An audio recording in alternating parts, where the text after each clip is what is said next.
Blog Talk Radio.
Pals and gals, this is a Radulich In Broadcasting Network presentation of the cornerstone of said network, the one that started it all, kind of, sort of.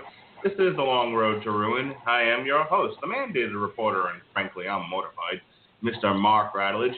Joining me shortly will be my co-host, Mr. Sean Comer, and a cast of thousands, because tonight we will be looking at the Teenage Mutant Ninja Turtles 1990s series. The three movies, the original Teenage Mutant Ninja Turtles, Teenage Mutant Ninja Turtles Secret of the Ooze, and Teenage Mutant Ninja Turtles 3, Turtles in Time. I believe it was what it was called. So this is, of course, wrapping up Turtles Week here on the Radulich In Broadcasting Network. Winfrey took a bath this week. He decided to not be a part of any of it, though he did send in some comments, which I will dig up and read later with reference to these three films. But last night he said, to hell with no, he would not be a part of reviewing Out of the Shadow. So I was joined by Jesse Starcher and Jason Teasley, both of which, in theory, will be joining us tonight, along with some others. Because I'll tell you what, before I bring out Sean and we start digging into the nuts and bolts of what made this series, I want to say one thing. Tonight's show is going to be a little bit different. Now, normally the process here is we go through our opening spiel, we talk about, why we're doing this, what's it all about. Sean goes into the history of it, and then we break down the movies, the good, the bad, and the ugly. We go through the plot synopsis, we talk about the performances. We say, does this thing, do these films stand up as good or bad films? That's what we do here on Long Road to Ruin. Tonight's going to be a little bit different, as I said. Tonight is more of a Turtles Appreciation Night. That's what I'm going to call this. I'm not going to do a tremendous amount of analysis. Sean's going to give his history, as he always does. But as I said, we've got some guests that are going to come on, and I'm going to let people talk about just how important this property was to them. And I'll tell you, hang on, someone's asking me if we are on. Yes, we are. The reason why I'm doing that tonight is, for myself, I was never a huge Turtles fan, and for years I didn't spend a tremendous amount of time thinking about it, but I think whenever the subject was brought up, I would wonder what was the appeal. And as I've gone through this week and I've thought about the new movies produced by Michael Bay, and I've thought about the old movies that I watched in preparation for this, I remember even as a kid, at the very least, watching the cartoon and liking the cartoon to a degree. I wasn't a huge fan. It wasn't my favorite. I would say my favorite at the time was the Transformers. But I can't say that I necessarily missed the boat on the Teenage Mutant Ninja Turtles, because I had friends who were my age, some a little younger, some a little older, who read the Eastman and Laird comic book and loved it, and were frustrated with the cartoon for being a kiddie, sanitized, dumbed-down version of the comic. I remember very frustrated teenage kids in Long Island screaming, "They don't talk that way in the comic book. I don't understand. Why do they sound so dumb?" I remember a lot of my friends collecting the figures with care and, posing them nicely, alongside other collectible toys and whatnot.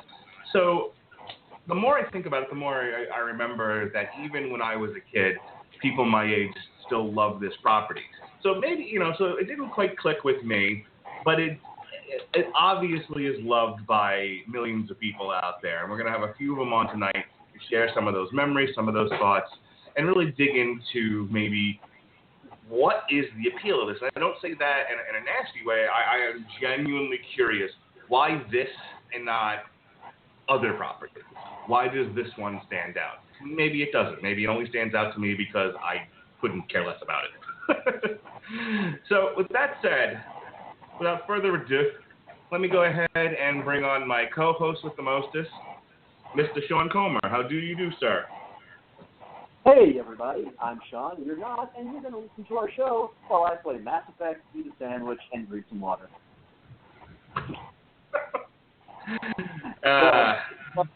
No, he did it all even when he's multitasking, folks. Well, I'm sorry, what was that? I said Sean can give it his all even when he's multitasking. He's very talented. Well, no, I mean, you and I talked earlier in the week, and what I realized was, damn, we had people who have been queuing up to do this franchise, I think, for more than a year. Just we've had people off and on saying, hey, if you guys ever do Ninja Turtles, I want to be on that show. Well, two things. Number one, Long Road to Ruin, if you've ever listened to a show where we've tried to go over more than about 3 guests, it becomes the mother of all ugly clusterfucks fairly quickly. Everything just gets spread too thin. If you ever watched an old episode of WCW Monday Nitro back in the day, when they tried to cram, like, Tony Schiavone, Mark Madden, Bobby Heenan, and Mike Tenay all into one booth, it was terrible. It was a mess. We have to extend the show out to like two and a half hours. It's just not ideal. But more importantly than that was the fact that if these guys all wanted to be on this show this badly, that they wanted to have this much fun talking about it, I didn't want to stand in the way. I wanted to let them have all the fun that they could talking about what this meant to them. And it's not insignificant to me. I grew up a huge Turtles fan. I grew up not with the comics, but with the cartoons, the video games, and obviously the first 3 movies. But on the other hand, nothing makes me happier than other people's happiness. So I am all about just kind of doing my part this week and then stepping out of the way and letting you, Jesse, Jason, and Ben, who, by the way, welcome back, superb job on kind of a quickly improvised title card this week. I swear those are some of the best-looking buildings he's ever drawn. Bar none. They look outstanding. You go to the Facebook page and just check that thing out. I so miss having his art bolstering the show every other week. But, agreed. Yeah. Okay, I want to go ahead and bring on our first guest. We're going to chit-chat a little bit, and I'm going to pitch back to Sean when we want to start talking about the movies proper. Because I want to get his history and insight on that. But first, he was the man who helped me out last night on our review of Teenage Mutant Ninja Turtles Out of the Shadows, the host of Source Material, where they actually covered the Eastman and Laird comic book, and a Turtles fan in his own right, Mr. Starcher. How you doing, sir? Awesome. Totally tubular. I'm absolutely thrilled to be And plug. Go. Man, this makes Radulich In Broadcasting Network episode 4 in a row for me. And I can't be more happy than to be here on the Long Road to Ruin and end it with Teenage Mutant Ninja Turtles week with this show. So I want to thank you guys for giving me the opportunity to get on here, and amongst the other fans that I know we're going to be having on here tonight. Okay. And I think you're closer to Sean and me than you are to me. Go ahead, Sean. You were about to say something. Oh, no, I was just typing in and saying that it is always a gas, always a pleasure to have Jesse on the show. It is. Thank you. You are closer to Sean, I think, in age than I am. And I think most of you guys that support the network and do shows and whatnot are all closer to each other in age than you are to me. I'm the old man. I'm the old man of the mountains, and I don't want them painted. So when I was thinking about why don't the turtles click with me? Why did I watch these movies and quite frankly was not impressed? And I know the feedback on that's going to be but all of these things. And so I am prepared for all of that. This is a show about happiness tonight. I am in no mood to argue. I will accept all explanations. But I am just showing a little bit of where I'm coming from here. As I said, I never read the comic book, but I knew of it, and people talked about it around me, so I have sort of a secondhand experience with it. I watched some of the cartoon, and some of it was good, some of it, I don't think I watched it for very long. I liked it better than Power Rangers. There we go. There you go. Ranks above Power Rangers. And I played the video game. I think of all the things Turtles that I was exposed to as a kid, the thing that I liked the best was the video game. But I can't say that my first theory on this was that maybe I just was too old for it when it became popular. And that might have been the case for the movies. I was in high school at the time. But it couldn't have been the case when they initially broke, when the cartoon initially broke, because I still would have been a little kid, same as you guys. And again, like I said, everyone around me was a Turtles fan. I seem to be the odd man out. So let me go to you, Jesse, and say, what in your mind is the attraction to whether it's the comic book where it's a little bit more serious, the cartoon where it's a little bit more goofy? What is the attraction to the Teenage Mutant Ninja Turtles in your mind? Okay. Well, I don't think there's any doubt that right now, at my tender age of 38 years old, that it's completely nostalgia. I mean, there's not going to be much of a justification for me to say that I really enjoy the Turtle property because of, any concrete reason. Now, back in 1987, 1988, when the cartoon dropped, that was my first exposure to the Turtles, which I don't know what I would have thought if I would have had any friends actually talking about the comic book at that time, because I don't think I was aware of the vast differences between the comic book and the cartoon itself. Probably definitely a few years afterwards, probably when I started getting into collecting comics, did I learn about that. And that so it was the cartoon first and foremost. You had 4 goofy turtles that they each had their own personality. And what else was the cool word in the late 80s was ninja. I mean, you got the size, you got the freaking katanas, you got the nunchucks. I mean, who didn't want to be a ninja at that point in time? And if I remember correctly, I think at least most of the episodes that I caught was on Fox, if I remember right. And I don't know, I can't remember if it was a Fox property. You guys would know probably more about that than I do in your research. But I'd catch it on after school. After I got out of school, I sat down, watched some cartoons, played with my GI Joes.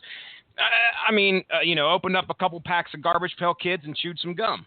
It was just some of the, that's what being a kid was to me. And it cemented in my mind. And the good thing about this type of property is that it's lasting. This is one of those properties that has lasted throughout the years. Hence, why I tend to still, love talking about them. Because everybody for this day and age still knows who the Teenage Mutant Ninja Turtles are. But yeah, I would say that it's definitely, it's a matter of being a kid and growing up with them. That would probably be my best justification for getting into them. And it was cartoon, man. Everybody was enjoying cartoons back in the day. Well, I like what you said about, it's one thing I hadn't thought of was what's one of the elements that attracts kids to it? Well, the word ninja, the look of being a ninja. And you're absolutely right. If you threw ninja on just about anything back in the 80s, in the early 90s, you wouldn't get me, but I was a soldier. Or you a no limit soldier? Oh, I made him say, "Oh, Jesse Starcher." Wrong era. But I was more of an army guy than I was a ninja. But that's what it was, right? You had cowboys and Indians in my dad's day, and then you had armies. You had army and ninja when we were growing up, and now everyone's on cell phones. Here's Kevin Allen. No, or maybe he is. Who knows? But he's our title card artist and a ninja and a Teenage Mutant Ninja fan in his own right. Mr. Benjamin Cologne, how do you do, sir? Good evening, guys. It just wouldn't be Long Road to Ruin without me not being able to connect to you guys via Skype, so... That's the truth. It's been a while, so it was long overdue. So that's consistent. Yeah. How you doing, Ben? Where have you been all this time? Just catch us up in 50 words or less. Where have you been off to? Oh, that's a long, boring story that I don't really want to get into. But yeah, I've been doing a lot of things that some things that I've been wanting to do, some things that I haven't. But just got back from vacation, and I'm trying to get back to normal, or as close to normal as I ever get. Now, how old were you, Ben, when you came across the Teenage Mutant Ninja Turtles, and what was the hook for you? If I had to, there's going to be some overlap between some of the stuff that me and Jesse talked about on source material, but my first exposure to Teenage Mutant Ninja Turtles was actually the toy commercials, which kind of got me into the show and the toys pretty much at the same time. I was maybe 6 or 7. I can't exactly remember. It was pretty early on in the existence of the TV show. I'm not even sure the show had actually come out in New York City at the time before the toys, but it all happened pretty quickly. It was a big thing, and my toy collection is still incomplete from despite my best efforts and my family's best efforts to find me all of the different action figures that I wanted to get.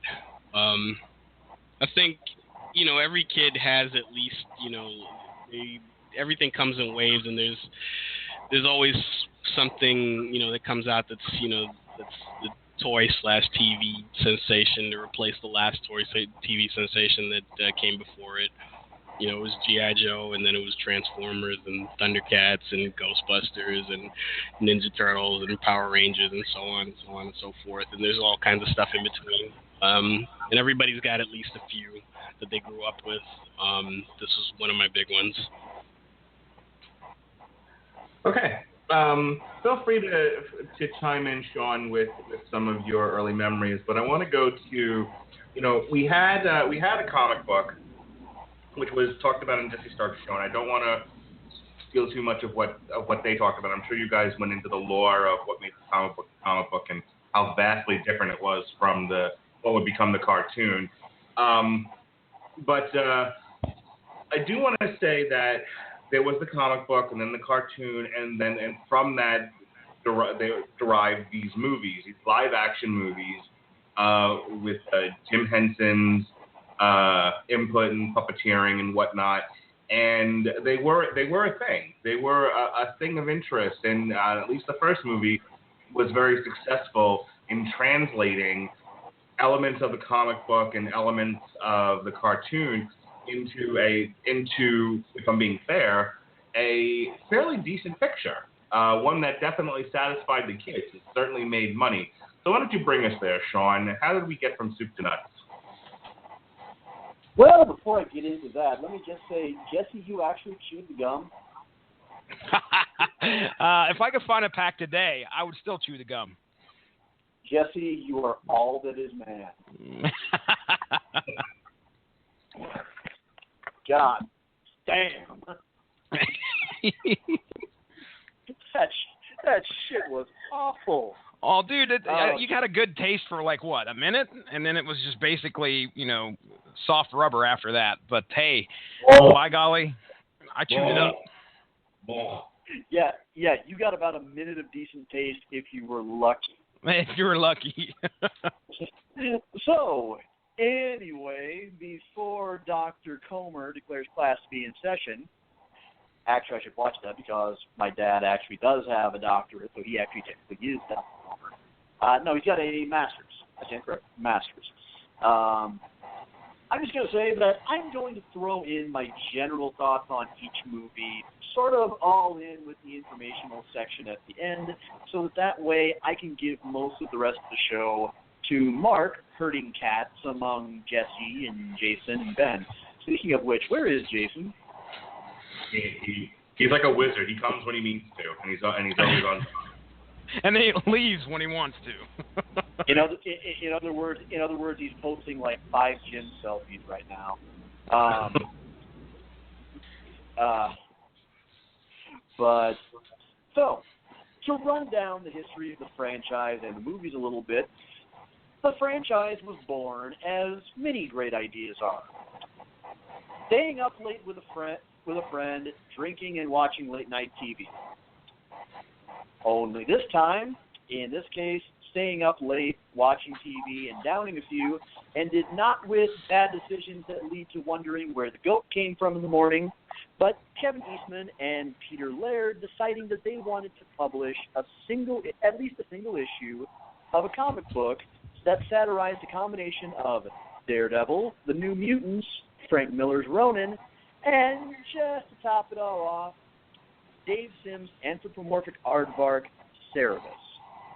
That's Cerebus, not to be confused with Cerberus, the three-headed guardian of the underworld, and the humanity's first evil paramilitary organization of the Mass Effect trilogy. Just clarifying, because I read it the wrong way the first time too. Anyway, that was in 1994.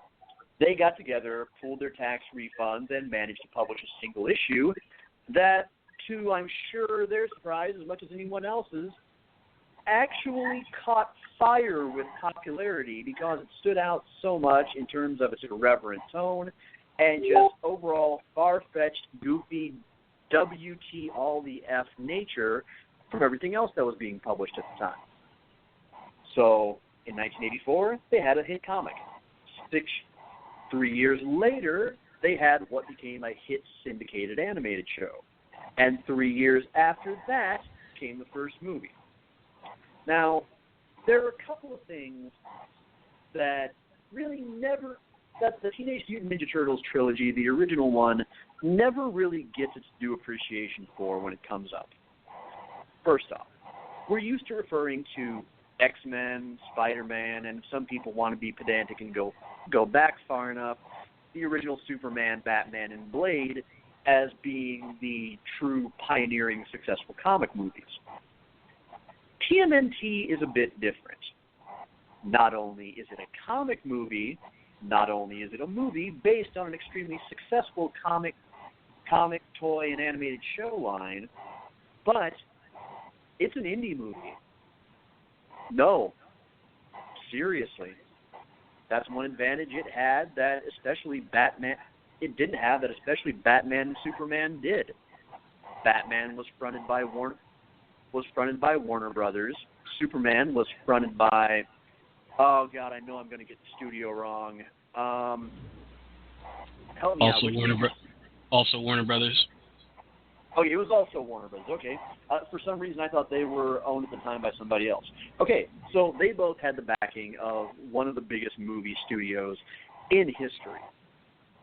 TMNT was, the first one anyway, was actually produced proper by a combination of Mirage Studios, Golden Harvest Pictures, Limelight Entertainment, 888 Productions, and a company called Northside Investments that would be the only one that would stay alongside Mirage and Golden Harvest in also producing the 2 subsequent sequels. It was distributed ultimately by New Line Cinema, who at the time was the ultimate champion, the patron saint and avatar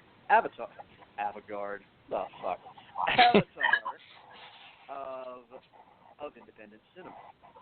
Keep in mind, this was sometime toward, depending on when you're thinking of it, either the latter part of its Nightmare on Elm Street glory days or right about at the height of it.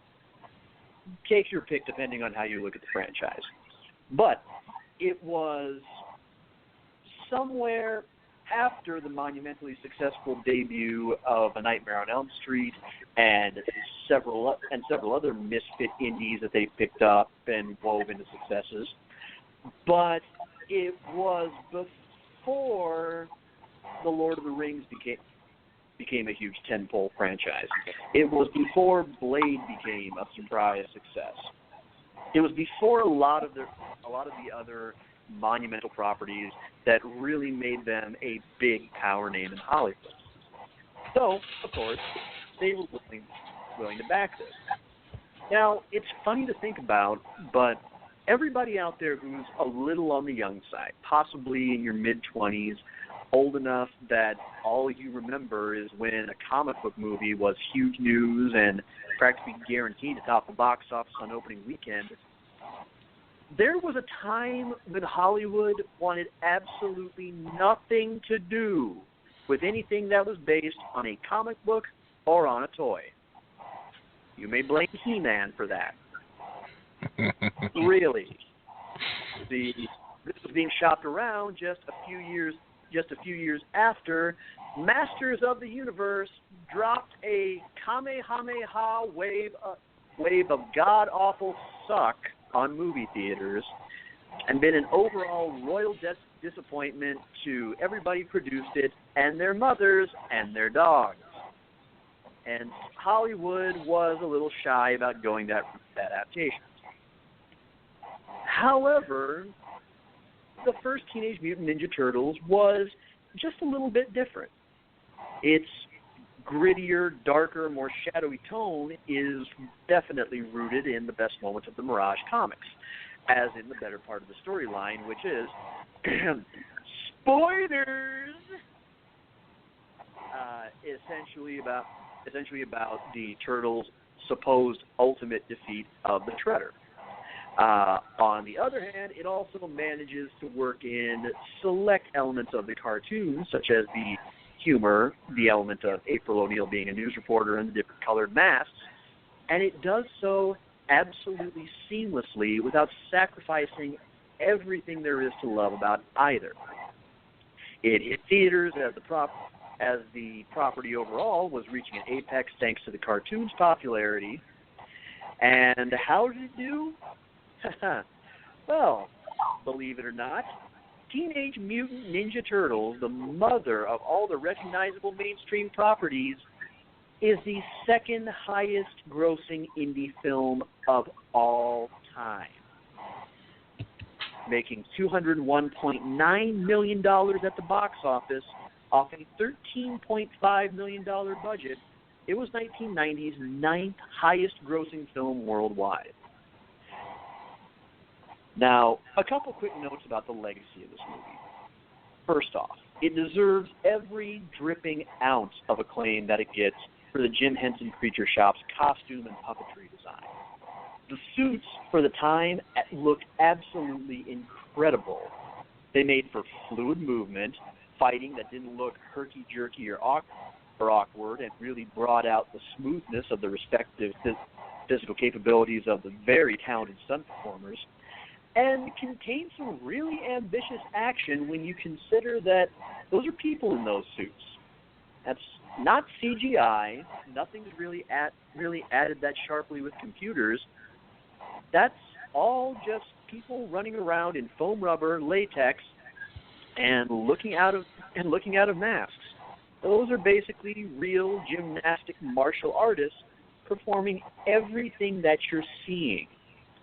What's more, all four Turtle performers performed admirable double duty. taking on not only the characters of Michelangelo, Raphael, Donatello, and Leonardo, but also playing various side roles throughout the movie. As a fun little last note about the casting, aside from the fact that this movie features a young-ish Corey Feldman as one of the Turtles and a very young Sam Rockwell as the police chief's son, the next time you watch this movie and you listen to Splinter's dialogue, just imagine Splinter saying, "Ninja vanish! Therefore, these turtles will stay in shadow." That's right. That is legendary Sesame Street puppeteer Kevin Clash as Splinter. No, I'm not going to make a joke about the child abuse allegations. Not happening. Could have. I thought about it. I had a few written. Then I realized I can still sneak out of going to hell. Anyway, so just exactly which major studios passed on distributing this film? Well, that would be Columbia Pictures, MGM United Artists, Paramount, who of course would eventually make money hand over fist over Thanos-sized, over Autobot-sized fist of Transformers, Orion, who you'll recall right around this time went bankrupt, Warner Brothers themselves, and of all the people to pass on a movie that both was heavy on puppetry and was based on a monumentally successful comic cartoon franchise, Disney also wanted nothing to do with it. So, why would they all pass on it? Well, of course, there's what I mentioned before, the fact that this movie also bore the toyetic adaptation failure stink of Masters of the Universe, just purely by association. But there's also what led to some major and unfortunate changes being made in 1991's The Secret of the Ooze. Namely the fact that the other aspect of the comics that this emulated is the fact that parents complained up and fucking down about how violent this movie about the giant anthropomorphic smart-mouthed turtles was, and that their kids would imitate it. Kids were stupid at my age. So, as a result, 1991 rolls around. Of course, since the first movie pretty much dropped an ocean of money right on New Line's doorstep, a sequel was utterly inevitable, and it was produced this time by only Golden Harvest, Mirage, and North Shore Investments. However, the complaints were plentiful enough about the violence of the first movie that it was re-rendered to more closely resemble the cartoon than the comics. As a result, the suits look noticeably more, what's the word? It's on the tip of my tongue. Shitty. But the violence was both toned down in terms of very little of it involving weapons and more of it being hand-to-hand, and a lot of it being goofy-ass slapstick that wasn't exactly what audiences loved about the first go-around. And just to acknowledge the big mutant animals in the room, yes, Toka and Razor are half-ass substitutes for Bebop and Rocksteady. As a matter of fact, the studio wanted to use Bebop and Rocksteady, but Eastman and Laird didn't want to go through the copyright migraines to get them licensed to appear in the movie, since the rights were differently held, as they originated not in the comics, but from the show. So, hence, we got a snapping turtle and a dog, fox thing. So, who's afraid of the big bad one? So, how did this one do? Well, good news and bad news. Good news is it's still ranked up at the 13th as the 13th highest domestic gross of 1991, making a still astounding $78.6 million on a doubled $25 million budget. The bad news being diminishing returns. That brings us to 1993 and the last go-round for the original trilogy. Teenage Mutant Ninja Turtles 3, which for a time was subtitled Turtles in Time until people got sick of the movie being confused for an adaptation of the absolutely fucking awesome video game. But it's pretty much exactly what it says in the tin. Turtles come across a rare and mysterious artifact and get transported back to feudal Japan. Here's something that you won't hear too many people say about Turtles 3. Is it bad? Yes. Oh, God, yes. For one thing, the Jim Henson Creature Shop was out, and all the special effects were instead performed by All Effects Company. It did manage to bring back 2 out of 4 of the original Turtles into the fold, but unfortunately, it was all to no avail. The time-traveling romp had a $21 million budget and still doubled it to bring in $42.2 million, but we went from making over 10 times the budget to tripling the budget to merely doubling it. It also had no input from Mirage whatsoever, which is unfortunate because time travel is a thing in the comics. In fact, one of the better storylines that I read was one from a several-issue arc in which the Turtles indeed go back to feudal Japan, and they find themselves thrust into the crossfire of the original feud between Hamato Yoshi, who would later become Splinter, and Oroku Saki, the Shredder. It's interesting, well-written, compelling, suspenseful. Could have made for a great movie. It's nowhere fucking near what we got, though. So, really what the long story short of this is the fact that once upon a time, this wasn't a gargantuan tentpole franchise that was done with absolute state-of-the-art special effects. It was expected to do well at theaters, but that was mostly just because of how popular the property was at the time with kids. Certainly not because studios or major distributors had a whole lot of faith in it. Of course, this time it was also popular enough that God knows Pizza Hut got behind this. So that lent it some major sponsorship exposure. But really, it gets sadly forgotten as being a franchise that, for at least 2 movies, was better than it had any right being. Had no major backing, no significant star power at the time. Major studios hated it. Parents hated how violent the cartoon and the comics were. It, all things considered, should have done more like Tank Girl. But instead, it's one of those movies that kind of gets bypassed because, for one thing, the Ninja Turtles are considered kid stuff, and also everybody forgets that it was a goofy-ass idea for a comic born of alcohol one night. Certainly better than any idea I've ever had when I was buzzed. So, long story short, and I'll by all means toss in anything you guys want me to have called upon, but do they hold up well? The first movie, yeah, surprisingly, absolutely. Especially if you're somebody who wants something that's got a little meat on its bones than the cartoon did. The second one,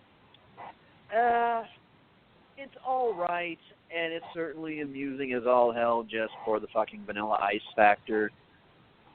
By the way, cheap plug, if you want to see Ninja Rap being made even more entertaining, go over to the Warp Zone's YouTube page. They did an outstanding acapella recently. The third one, missed opportunity both for the fact that it included, number one, no major Ninja Turtle villains, or even anybody from Mirage. I mean, seriously, you couldn't have worked Yosaki Yojimbo in there somewhere? The fuck? Closest we got was like a little side story with Casey Jones, who's teaching a samurai about hockey, the greatest sport known to man.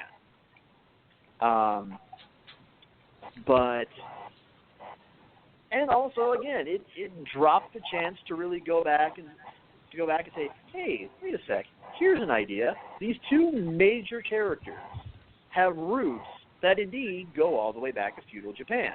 We've acknowledged this. Why can't we thrust them in there somewhere? So, but no, what we got instead was utterly unwatchable, and yet for some fucking reason, the only Ninja Turtles movie on Netflix. Our jobs suck sometimes.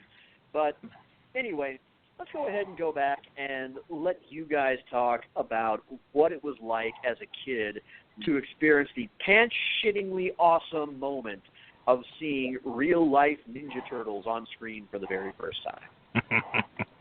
That's a great segue to bring on yet another guest here, the other co-host from last night's review of Out of the Shadows, Mr. Jason Teasley.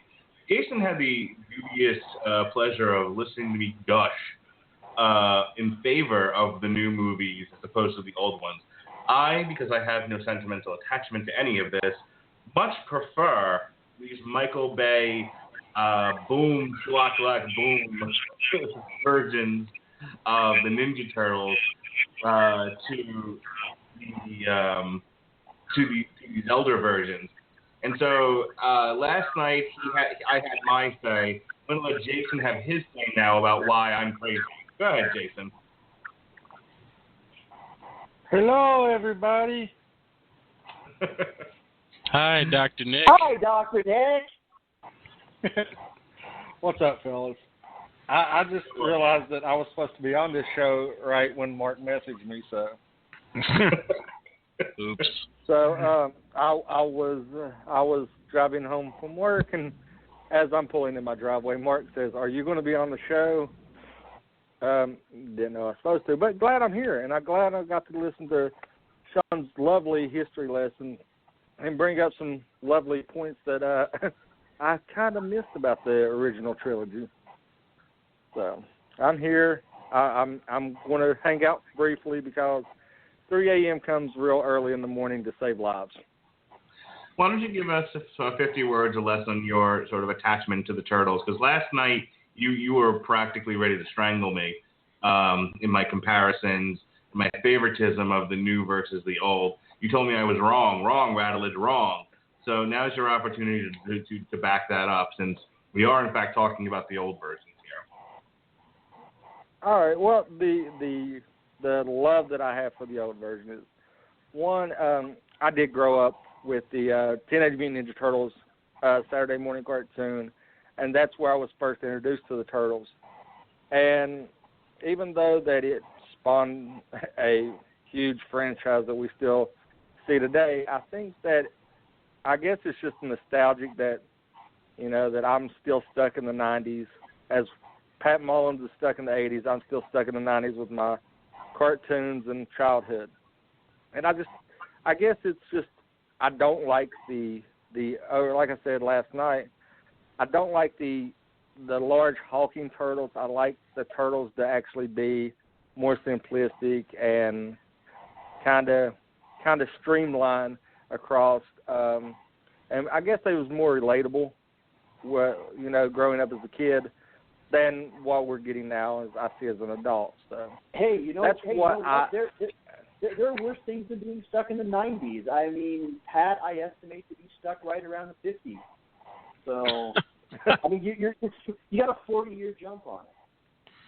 So yeah, but like I said, I mean, I guess it's the nostalgic values that growing up with what I've seen on the cartoon, and then, like Sean mentioned, we get to hear me gush about how amazingly awesome and pants-wettingly happy I was to see the Turtles come to life. and actually see them on the big screen as 3D, real-life interaction turtles. And like I said, I guess it's the nostalgic value, and I don't like Michael Bay boom, boom, blow everything up. Let's ruin my childhood with Transformers and Turtles. Okay. I do want to generate more of a discussion and not be what happened with our Superman podcast, which was everyone take a turn and talk, and oh no, 2 hours has passed.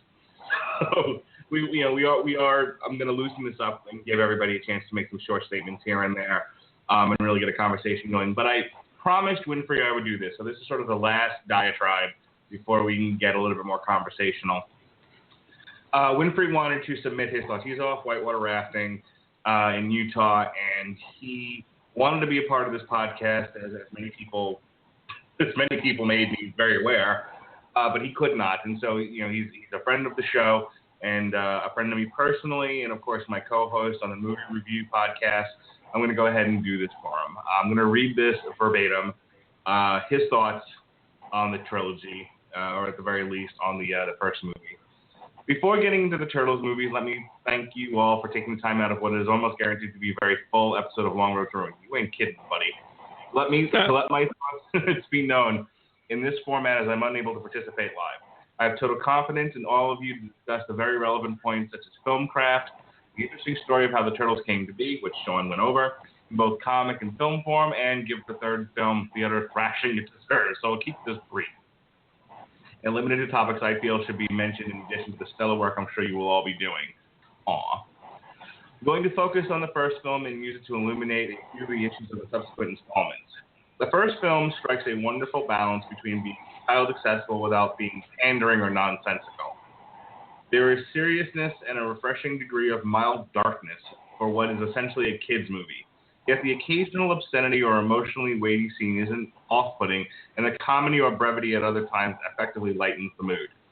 Similarly, the fight scenes do a tremendous job of balancing slapstick styling and humor with some more serious stakes. The fight above and in the pawn shop being the premier example of this. There is some humor, in particular the nunchaku sequence, that as the Turtles are being overwhelmed, there is a sense of jeopardy and danger to the hopes prior to the reappearance of Casey Jones and their escape. And it's outright stated via voiceover that this was considered a loss. Another example is the final fighting sequence where the Turtles basically mop up the Foot Clan, then are immediately out of sorts and in danger once Shredder enters the scene.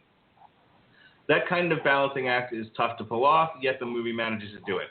So I think they did a good job of doing that in the first movie. So there. The major difference, I'm talking about the first 2014 movie.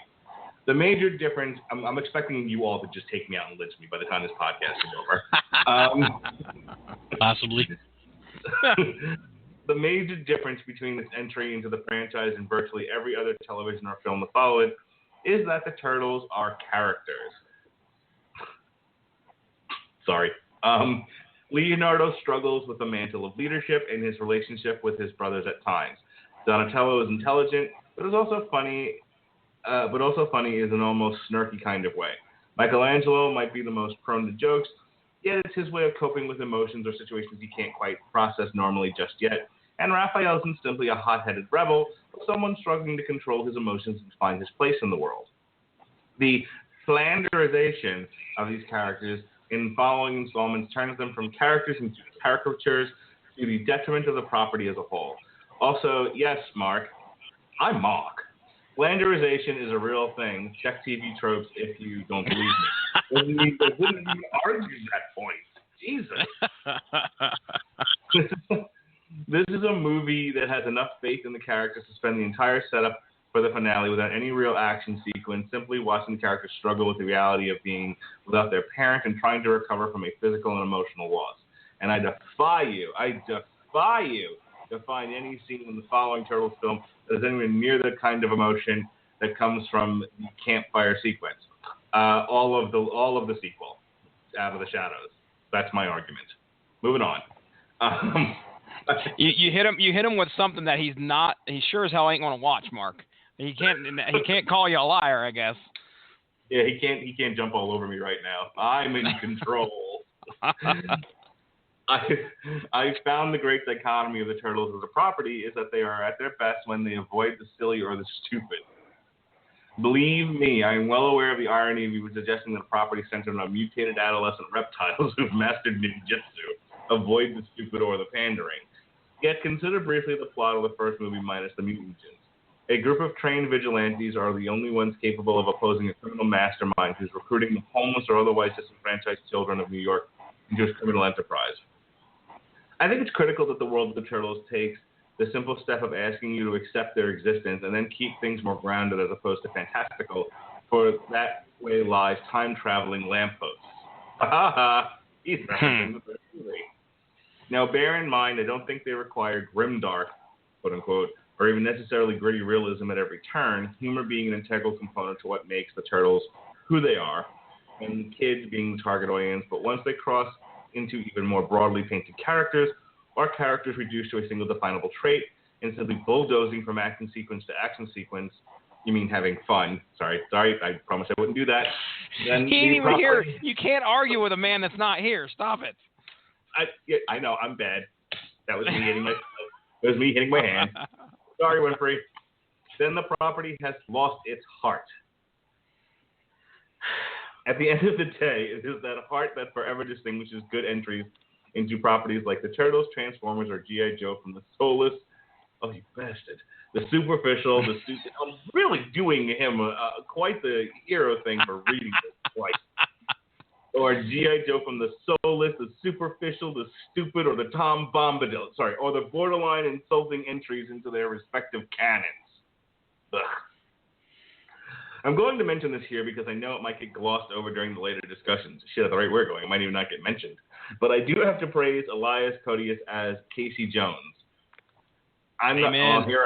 Here I agree with him. Casey Jones, Elias Koteas did a better Casey Jones than Stephen Amell, who I'm not sure what character he was playing. I'm not sure what happy coincidence led to that decision, but it was a great choice and deserving of mention here. Lastly, while the movie isn't perfect by any stretch of the imagination, okay, we got to say goodbye to Jason Teasley. Bye, Teasley. Later, Teasley. Bye, guys. I just got called into work, so I'm going to have to bounce out of here. All right, later, man. Later. All right, see you later. While the movie isn't perfect by any stretch of the imagination, except perhaps in comparison to the following films of disasters like the recent Fantastic Four or Halle Berry's Catwoman, rawr. What the movie accomplishes on a relatively paltry production budget of $13.5 million is somewhat outstanding. Thank you again for allowing me to contribute in this way. I look forward to listening to that show as soon as I am able, and apologize for potentially taking up so much airtime, and will leave you to your discussion on that note. Well, thank you, Mr. Winfrey. All right, I'm going to go ahead and we're actually going to get another guest here shortly, but I'm going to go ahead and say something bold, and I think that's what's going to happen is I'm going to put a thought out there and let you guys respond. Let's kick the ball around, okay? We're going to get in the circle and we're going to kick the soccer ball around. Does that sound good to you guys? Yeah. Ben, are you still alive? Probably. Go for it. All right. Okay. Here's my bold statement that I'm going to make. While we are celebrating the happiness that Turtles brings people, I would be remiss if I were to just shut down my own feelings. So here's something that I felt about the first movie, and I'm gonna add this caveat. I actually preferred Secret of the Ooze to the first movie. I didn't really like the first movie at all. I was bored to shit by it. I'm not going to talk about my kid's reaction to it because that's a whole other issue, and we don't have time for it. But I just, as I'm watching it, I just thought it dragged. I know that they were trying to capture the spirit of the comic book while still balancing that. And actually, Sean said it worked very well. In my own opinion, again, this is all subjective at this point, I actually thought it clashed. I thought it made for a very sort of plaid, garish clashing of pastels, and I had a hard time getting through the movie, and God knows I tried at least 2 or 3 times. Now, the first time I fell asleep, it wasn't the movie's fault. But the second and the third time I watched it, I was like, this, I'm just not interested in what's happening here, or the things that they're talking about, the sort of the trope of New York under fire and sinking into the Hudson, and only these vigilantes can pull it out of the muck and mire. Done before, done better, not interested. Now everyone turn around and yell at me. I'll start with you, Jesse. Go ahead. Okay. I mean, myself, watching this as a kid, I'm really surprised. You mentioned how it drags, and it kind of does. But as a kid, I think there was so much tied up in the fact that I'm sitting here watching live action Teenage Mutant Ninja Turtles. I don't think I had to change my pants. I did not shit my pants as I saw them on the screen, but I was enthralled. Now, watching it again, I still think that the story that they're trying to tell, for that time, we're talking the early 90s here, it was still a story that I think was worth watching. It's not, and when you compare it to movies of today, it's not an explosion after explosion, talk for a minute, and then another explosion. The ADD that really seems to take over in some of these action films, I don't think it's present in that first movie. And it doesn't hinder my enjoyment of it, because I think a lot of it, I say, tends to be character development, and it really does matter if you have patience for that or not. Benjamin, you want to chime in? Yeah, a couple of things. First of all, yeah, I'm with you where, I remember seeing this movie in the theater pretty clearly, and I remember the line, out the door and around the corner and into the back alley of the movie theater that was waiting to get in to see this movie. I remember all of that stuff. I remember the anticipation. I remember that moment, like right before when the opening logo came out and you were waiting for, to get your first glimpse of the Turtles, which they actually did a good job in the promotion of not giving too much away. So you had to see the movie to really know what you were in for. Mm-hmm. There was that. There was all the nostalgia stuff. I'd get into this also. I think I'm a little bit unique in this between all of us here because I don't want to get into it too terribly much because it's not. I would end up making it sound like it mattered way more than it actually did, but it's a factor, which is, I lived in New York City in the 1980s. So there was that, and this movie taking place in New York and being filmed in recognizable places in New York, that was also a thing that I got a kick out of. And lots of movies are filmed in New York City, but the Turtles were, they were sort of my thing, like Ghostbusters, which also filmed in New York. So there was that, seeing all of these locations and some of which I had been to. That was cool for me, and it was identifiable for me in that, I was very young, but I still had some concept of the idea that New York was not a very safe place to be in the 1980s, and it was not always, it was not always nice, and it was not always clean, and it was not always as we would have necessarily liked it to be. So I kind of. Rudy Giuliani saved the city for us all, and now it is a beacon on a hill. You're welcome. Everyone thank your corporate masters and Rudy Giuliani. Sure, pal. Politics. I thought we were talking about mutant turtles. I'm not. Go on, Ben. I needed to point that out. It's worth mentioning. But aside from that, even aside from that, as a relatively young kid, who kind of liked, getting into maybe stuff that was that would have been considered too over my head or too old for somebody my age, or somebody my age would be expected to get into.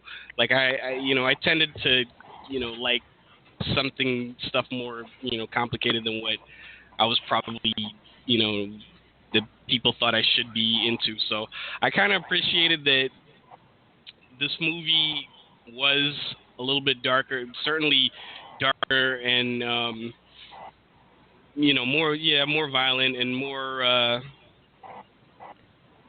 sort of more geared towards maybe slightly older people than the cartoon was. And I like the cartoon, but this also had stuff that that older kids and even adults could in some way or another sink their teeth into. And it wasn't anything spectacularly complicated, of course not. It was the first Ninja Turtles movie. How complex does it really need to be? But it had one thing that to this day I can still identify with. It had and it had one theme that it ran with from beginning to end, and that was family, and that was the importance of and that is no matter who you are, no matter what you are, family is important, and that I like that. That was the story. That was the story that was told throughout this movie, and it did a good job of sticking with it and relating everything back to, the characters that they presented, and where it ultimately ended up. And that was something that I was able to get at 8 years old, and I'm able to, that I was able to get, 3 days ago when I watched it again. And it's still, I appreciated the way that story and the way that theme was presented in the movie just as much now as I did then. I want to ask a question real quick. I know you got a guest on here, Mark, you want to get to, but Benjamin, what was your favorite part of the first movie? Oh, man, my favorite part of the first movie? I don't think we're going to remember that to come back to me later, so I'm going to have to try to remember this right away. Either the fight at the very end against the Shredder or the fight in the subway station where Raphael gets his side back and is like kicking ass in the subway station. Partially because I actually know exactly where that subway station is and I pass by it frequently to this day. So nice. I'm going to throw mine in there. Mine is Raphael meets Casey Jones. That happens right at the beginning of the movie practically, and it's my favorite part of the whole thing. I could turn the tape off. I'll turn the VCR off right then, and I'd be perfectly fine. Great part of that movie. That scene is still. I remember that scene every single time I see a cricket match on TV or anytime I hear it mentioned. That's awesome. I want to go ahead and talk a little bit about something that you guys mentioned, the family dynamic, and then I want to bring Ronnie on, the frequent guest of the Source Material podcast, and the host of his own, the Screaming Boy podcast, right here in the Radulich In Broadcasting Network and on iTunes, and wherever you can find such illustrious podcasts. So I'm going to say this, and then I'm going to bring Ronnie in to comment on it and throw in his 2 cents where he feels he must, and that is this. I actually felt like, and again, I don't want to sound like I'm being negative Nelly here, just things I picked up on. There were since I'm not wearing nostalgia glasses, it was going to be easy for me to sort of, pick the movie apart. And I felt like they didn't do as complete a job as they could in dealing with the Raphael issue. Now, they set up a character who's clashing with the head of the clan, not the Foot Clan, but he's clashing with Leonardo. You have these 2 different ideas that are excuse me, that are bouncing off each other, and they're butting heads, and he's feeling out of sorts, and and he goes and he leaves very early on in the movie to go be by himself, and of course that generates a lot of the plot going forward. But I don't know if they ever get back to it at any point, because along the way stuff is happening, and then Splinter gets kidnapped, and they're dealing with the issues of the plot that are arising. But I don't know if they ever resolve in any way, in any real way, in any way that matters, Raphael's inability to coalesce with the rest of the team and really accept his lot as part of this turtle family. I brought it up last night. I actually thought they, in all seriousness, not being a goof, I actually thought some of the identity issues were excuse me. I shouldn't smoke while I'm doing a podcast. Just kidding. I thought some of the inner identity character issues were handled better and a little bit more completely in this more modern tale. And and maybe that's I'm pulling on your collars by saying that, but that's just how I feel. So Ronnie, welcome to the show, and why don't you talk to us about your thoughts on how they handled the family dynamic and Raphael's identity issues and whatever else comes to mind. Thank you very much. I'm like super pumped to be on here right now because I listen to Long Road to Ruin every time you have one on, and I love it. So it's really cool to be on. But I always thought that the Raphael issue, that's what we'll just call it from now on, is was kind of handled when they. It was handled when they found out that Splinter was, when he was injured on the rooftop, and they found out Splinter was, kidnapped. So, to me, maybe it's been a while since I've seen it. Unfortunately, it was kind of like there are bigger things than what I think I deserve or who I am or anything like that. So, that's always kind of where I drew the line with that. So I didn't really think much about it because he realized that there was more things going on than just him. So that family superseded anything that you could think or mope about or anything like that. I have a quick theory. Now it's Raphael. Raphael gets his ass handed to him, doesn't he? Yeah. And he's like in the tub. Yeah, they had to put him in the tub. Yeah, and the only person that stuck by his side was Leonardo. That's right. And I think whenever you get acting up and someone comes around and finally whips your ass and knocks some sense into you, I think that's my theory. I think that too. That was better than mine. But no, I go ahead. Ben. Finish because I'll finish after you're finished. Okay, all right. But I think when he woke up out of the tub and realized that Leo had not left his side, he at that point in time realizes that his brothers are there for him, and that he needs to knock it off. Compartmentalize, if you will. Compartmentalize his own identity as he recognizes that the needs of the many outweigh the needs of the one. Oh, exactly. Yeah. That's where I was going. Sure. That's kind of what I was saying too. Only you said it more intelligently. Now I will say it less intelligently. The way I looked at it, that was, I don't know how many of you here have siblings. I do. I do. Maybe some of you do. Sometimes you get into it with your siblings. You get into fights. You get into arguments. You get into shouting matches of varying degrees of severity.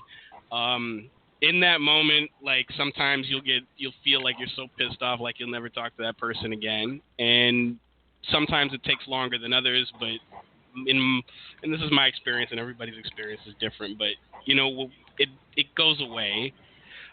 It's never so severe that you forget that you're still family, and that when something terrible happens, your family is going to be there for you. That is certainly not every family and everybody's family and everybody's siblings, but that's kind of what I got out of what was going on there. Okay. I like it. I mean, I'm willing to buy all that. Whether or not it was readily apparent when I was watching it may have been my own resistance to it, or you guys were more bringing your own individual stuff, maybe more keyed up to it. Who knows? I don't know if it's the fault of the filmmakers or not. It's very hard to say. We're talking about something fairly personal. Ronnie, was there anything more that you wanted to add? Any sort of personal thoughts or whatever before?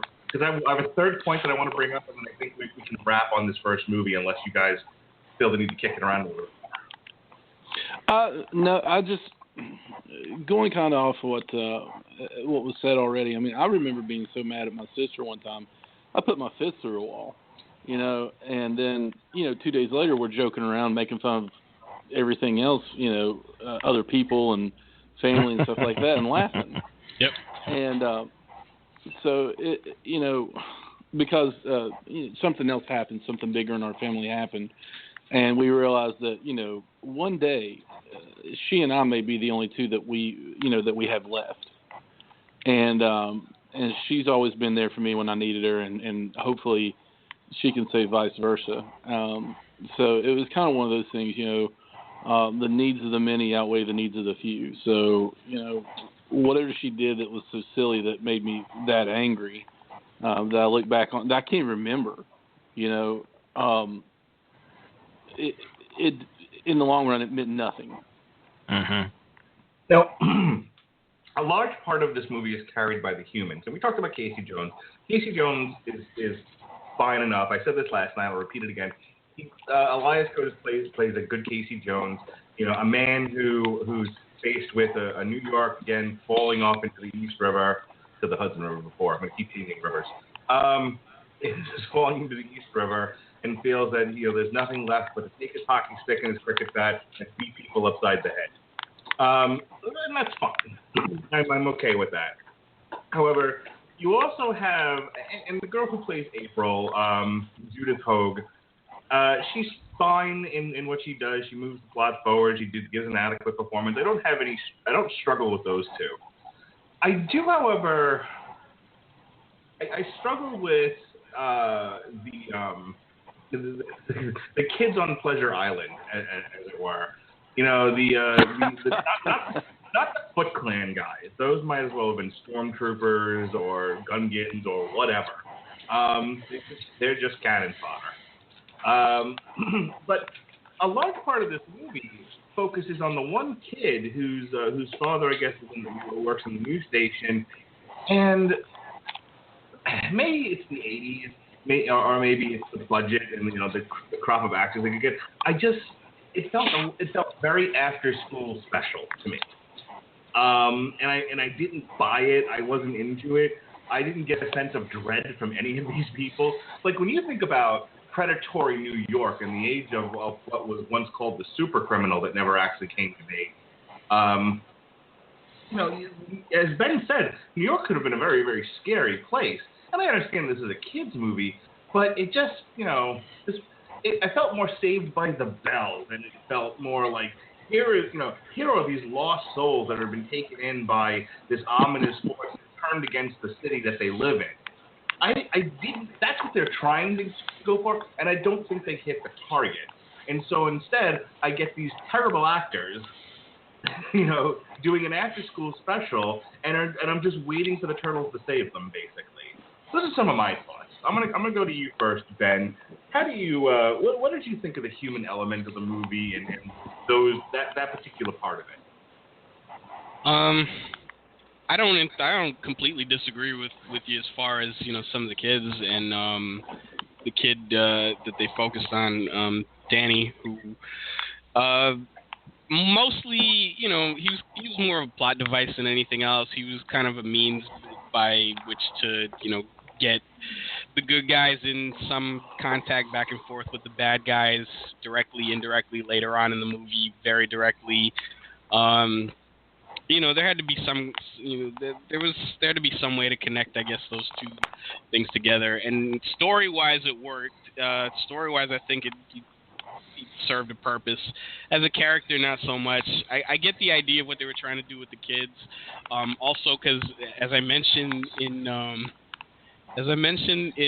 on the Source Material podcast, I also read the novelization of this movie, which kind of goes into a little bit more detail. And maybe this wasn't adequately conveyed in the movie itself, but just the idea was, it's a variation on the whole, stardom young mentality of drug dealers, where it's like you get these kids and you remove them from their environment and you remove them from their parents, and you do whatever you can to kind of get them to forget that. And, in this case, they give them, they give them video games, and they give them skateboards, and they give them cigarettes, and they let them do whatever they want. And they let them act like adults, and they try to, ostensibly treat them like adults in all these different superficial ways, and then that makes them easier to, bring them to the next level. And the next level was, you start actually training to be one of their soldiers. They had to kind of get that point across in about, like a minute and a half of screen time. They could have benefited from more, but everything you're saying is great, and I would have. And look, I'm in no way suggesting that do what I think would have, to finish my sentence, it would have been great if they focused a little bit more on that. I would have liked to have seen the corruption, he's meant to humanize this entire group of kids. If you focus on one, you can tell the story of 1,000. And so I would have liked to have seen a more extended cut of his corruption. Of course, by doing that, there's less turtles on the screen. And I guess if you're sitting there and you're trying to edit things, you're like, what am I, what do the kids want to see? The kids want to see the fucking turtles. Exactly. Yeah. I think. Hang on, I ran over Ben there. I want to make sure he wasn't finished. Oh yeah, go ahead, man. Sorry. Oh no, I'm good. You go. I think I said my piece. All right. Okay. Yes. I was just going to mention that the gang culture that was kind of on the rise, if not already had a solid foothold on the New York City. No, and when you look at crime like that, now all of a sudden somebody steps in and is going to organize the whole thing. And that was the big threat to me was, you got all this crazy stuff going on with all this chaos and crime. Now you got somebody called the Shredder coming in, and he's putting a face to crime, and he's putting organization to crime.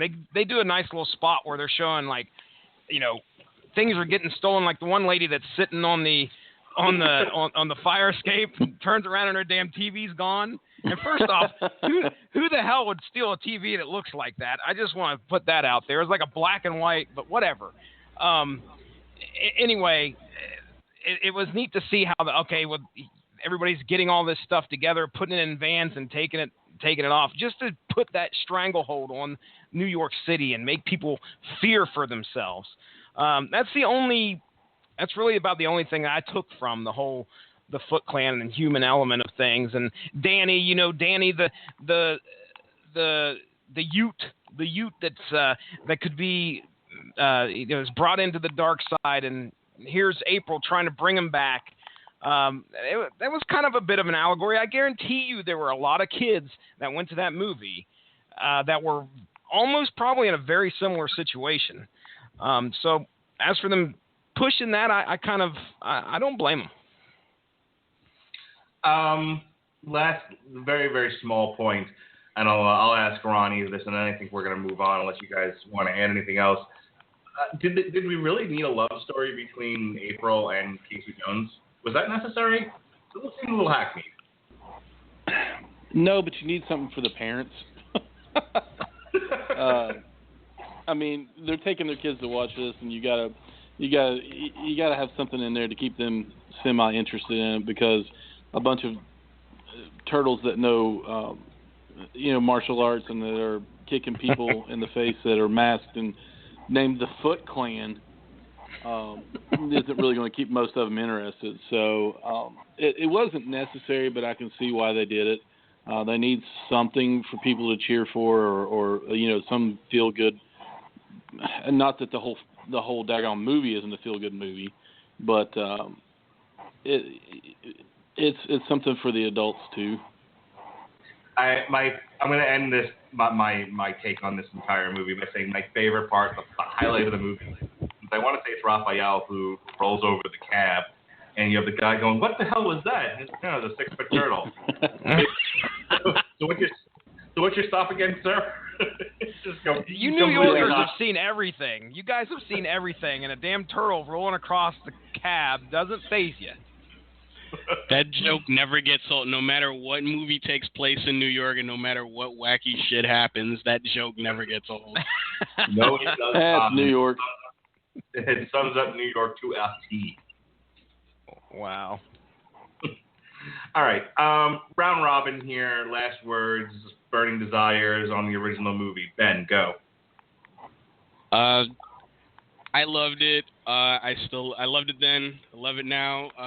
Like I said, now that I know more about the comic and that I've read more about the comic and I know how much more faithful to the original comic the movie is, I love it even more. It's like I said, it's part of my childhood. Now the movie theater that I saw it in isn't even a movie theater anymore, but I still remember that movie. Jesse, go. Burning desires. Oh, I think I've said pretty much my piece. I'll finish it out with this. Cowabunga. I made another funny. Goodness gracious. Ronnie, save us all. I can't follow that. No. Just like you said, nostalgia glasses firmly on. Part of my childhood, grew up with the toys, the cartoon and everything, and it was just something. There was something about seeing my childhood come on the big screen and not in cartoon form, to actually, think that they could be out there. So it was really cool. To see that, and it's another, just it was a fun movie, and it still to this day remains one of my favorite movies from my childhood that holds up. Okay. Let's talk about The Secret of the Ooze. Now, I said I liked this one a lot more. A little bit more childish, a little less dour than the first movie. But I liked the idea of it, and it's actually part of it, to one degree or another, is actually repeated in the new movie. And it's the idea that we're going to take a liquid of some sort and we're going to use it to enhance soldiers in the Foot Clan so that they can have a better chance of taking out the turtles.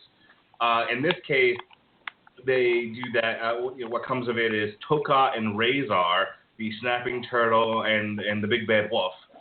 In the new movie, it's Bebop and Rocksteady, and they even go as far as say, like, look, my Foot Clan ninjas are not strong enough to take out these giant, muscular Brock Lesnar-looking fucking turtles.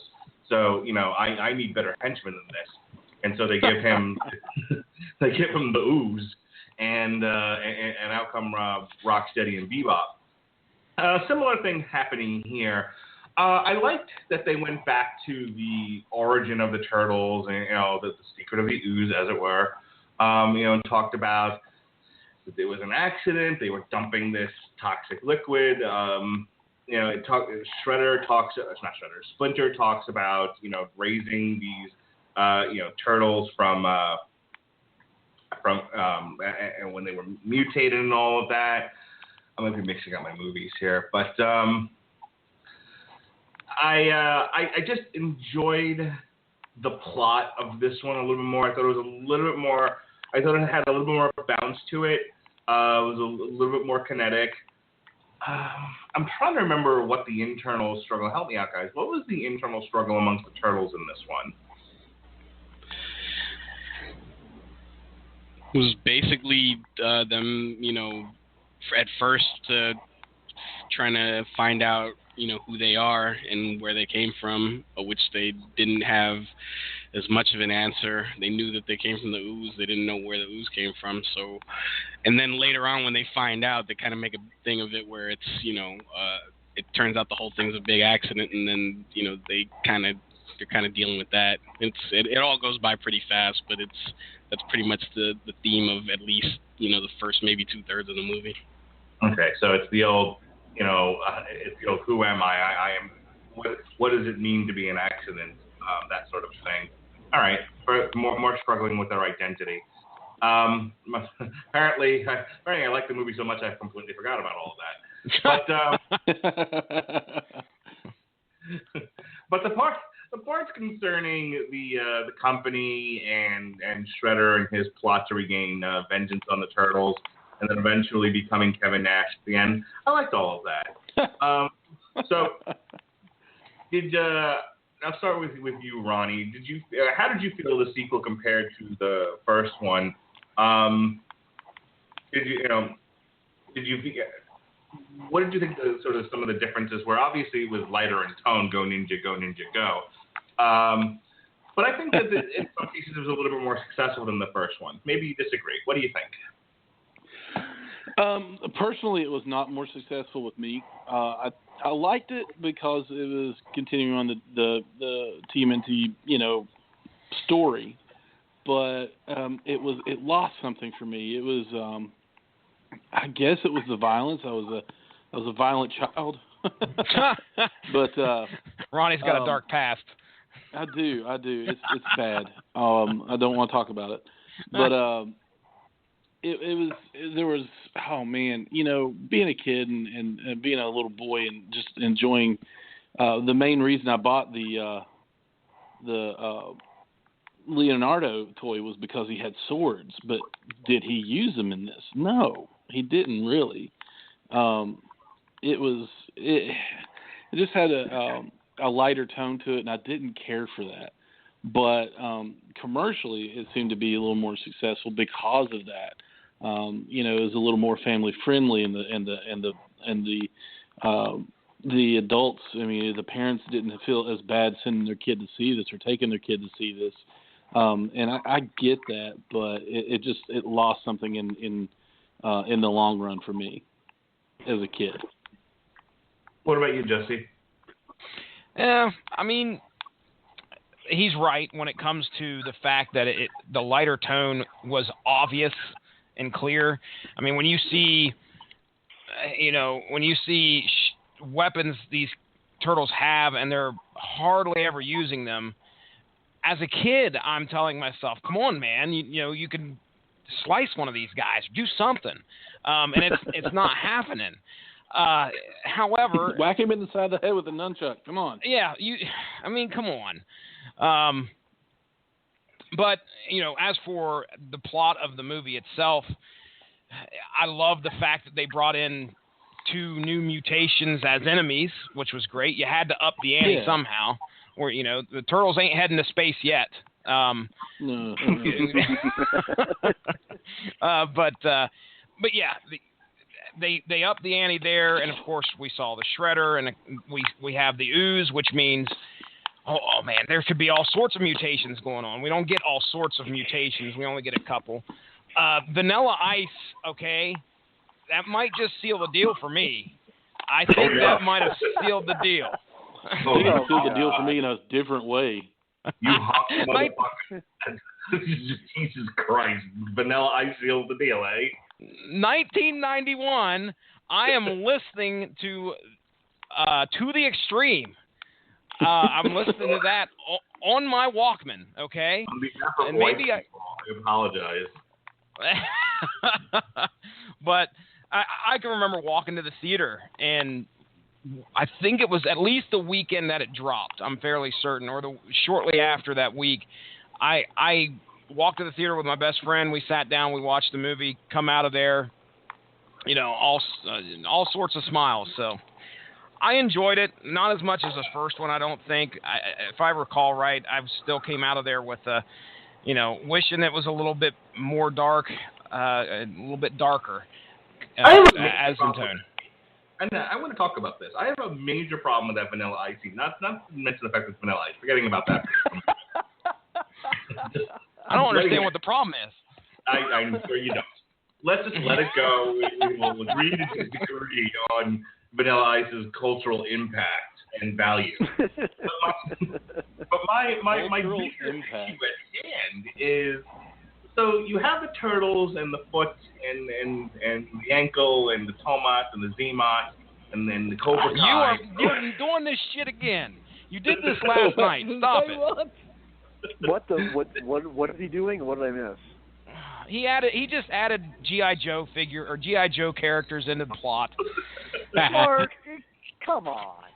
Don't the two most ridiculous characters. Don't fuck with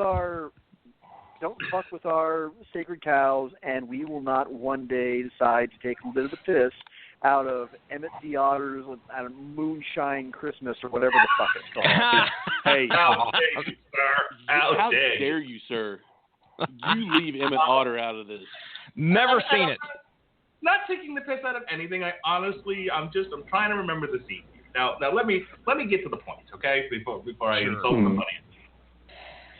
So you have this raucous caucus, and they all fight. They're fighting in the club, and it stops everything. And Vanilla Ice in the middle of performing, and he looks at them, and suddenly he's inspired to start singing. Well, no. Wait, hang on. No, plot-wise, the motivation is supposed to be basically that Ice, and yes, it's contrived, and yes, it's stupid, and yes, before you even say it, shut the fuck up. But the whole point is supposed to be that he's concocting this rap so that the crowd will think that it's all part of the show, and they're not going to be dumb, fleeing, panicky animals that are going to make things even more dangerous. That is supposed to be the motivation. Yes, okay, I don't have really. a problem with that. I actually am okay with that part of it. I have issues with the content of the rap. He was saying some awfully familiar things about these turtles. I don't know where he would have gotten that information from. Hey, like I said, everybody go over to the Warp Zone's YouTube channel. They absolutely killed it. Seriously, for real. So you've never been so inspired that you somehow knew every aspect of someone's life and you could write a hip-hop song about it. On the fly. And I have a serious question for you, Mark Radulich. Well, have you ever seen a turtle get down? Have you ever seen a turtle get down? I will answer that question, but Ben is trying to say something important here, so we need to acknowledge that. Ben, go ahead. He is? There was an episode of Rocko's Modern Life that covered this. They all went to rehearsal. Anyway. Holy crap, we're going to now I'm going to have to go look for this episode. What the fuck is Rocko's Modern Life? Never mind. Never mind.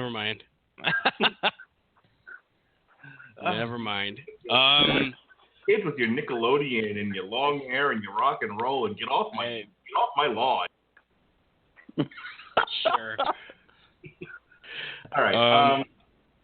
Go ahead. I don't know. I never came close to overthinking it that much, that particular scene. Not anything. God is my witness. I wasn't trying. I was enjoying the movie. It was one of the ones that I was awake for initially, so this was big time. Maybe that's why I enjoyed it so much. I finally hadn't fallen asleep. But, my daughter and I watched it together. We had a grand old time. And as God is my witness, I swear to you. Till that point. I'm listening to him do that rap, and I'm like, where is he getting all this information from? Who's feeding it to him? Listen, I thought the same things. Listen, I thought the same things when I saw eventually. I thought the same things. I just at this point there's so many insane things that happened in that movie. I just didn't care. It was just another wacky thing that happened in that movie. How does he know they're ninjas? How does Vanilla Ice know they're ninjas? All he saw were four wearing masks. They're wearing masks. And they were carrying ninja weapons, man. Gang colors. He didn't know that. And if he assumed that they were some sort of martial artist, why not assume that they were, kung fu or it was an educated guess. Oh, I see. All right. Okay. I wish Robert Winfrey was here the right 90s now. And everything was ninjas, Mark. You already explained this. That is literally the only time that I will use educated in terms of describing Vanilla Ice, by the way. We brought the podcast full circle. I like it. Everything is ninjas in the late 80s, early 90s. All right, I'm good with that. Judge Mark allows.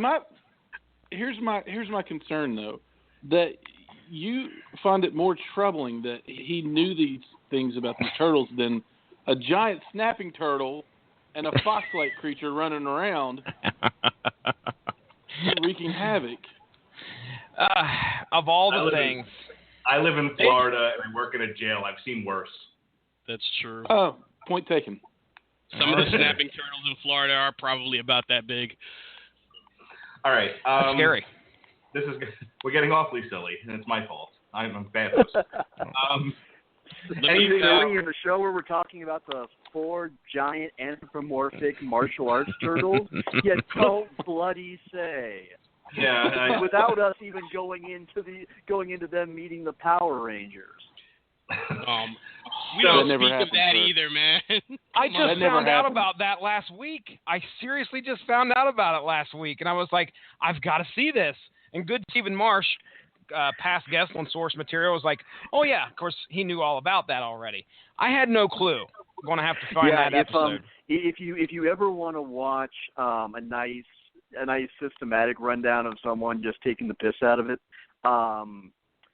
I think it would be over on Linkara's YouTube channel. Oh boy! It would be in among his history of the Power Rangers series. He did have an episode where I don't remember if he worked that into one of the full seasons he was covering or if he just devoted one to just that episode. Man, but it's in there. Yes. He talks about it. He did, and I also could have sworn that maybe Alison Pregler might have. Well, yeah, because I know she's done some Ninja Turtle stuff, but I can't recall exactly what. I'd be surprised if Phalis hasn't talked about it. I'm going to add that to the list already. I'm going to be heading over to the Warp Zone and over to Linkara, so here pretty shortly before I go to bed tonight. Yes, the Warp Zone, Linkara, and you can find Allison and Phelan stuff both over at Phelous.com, Phelous. And also feel free to go hit up their Patreon accounts and help them make more funny videos. There you go. Cheap plug.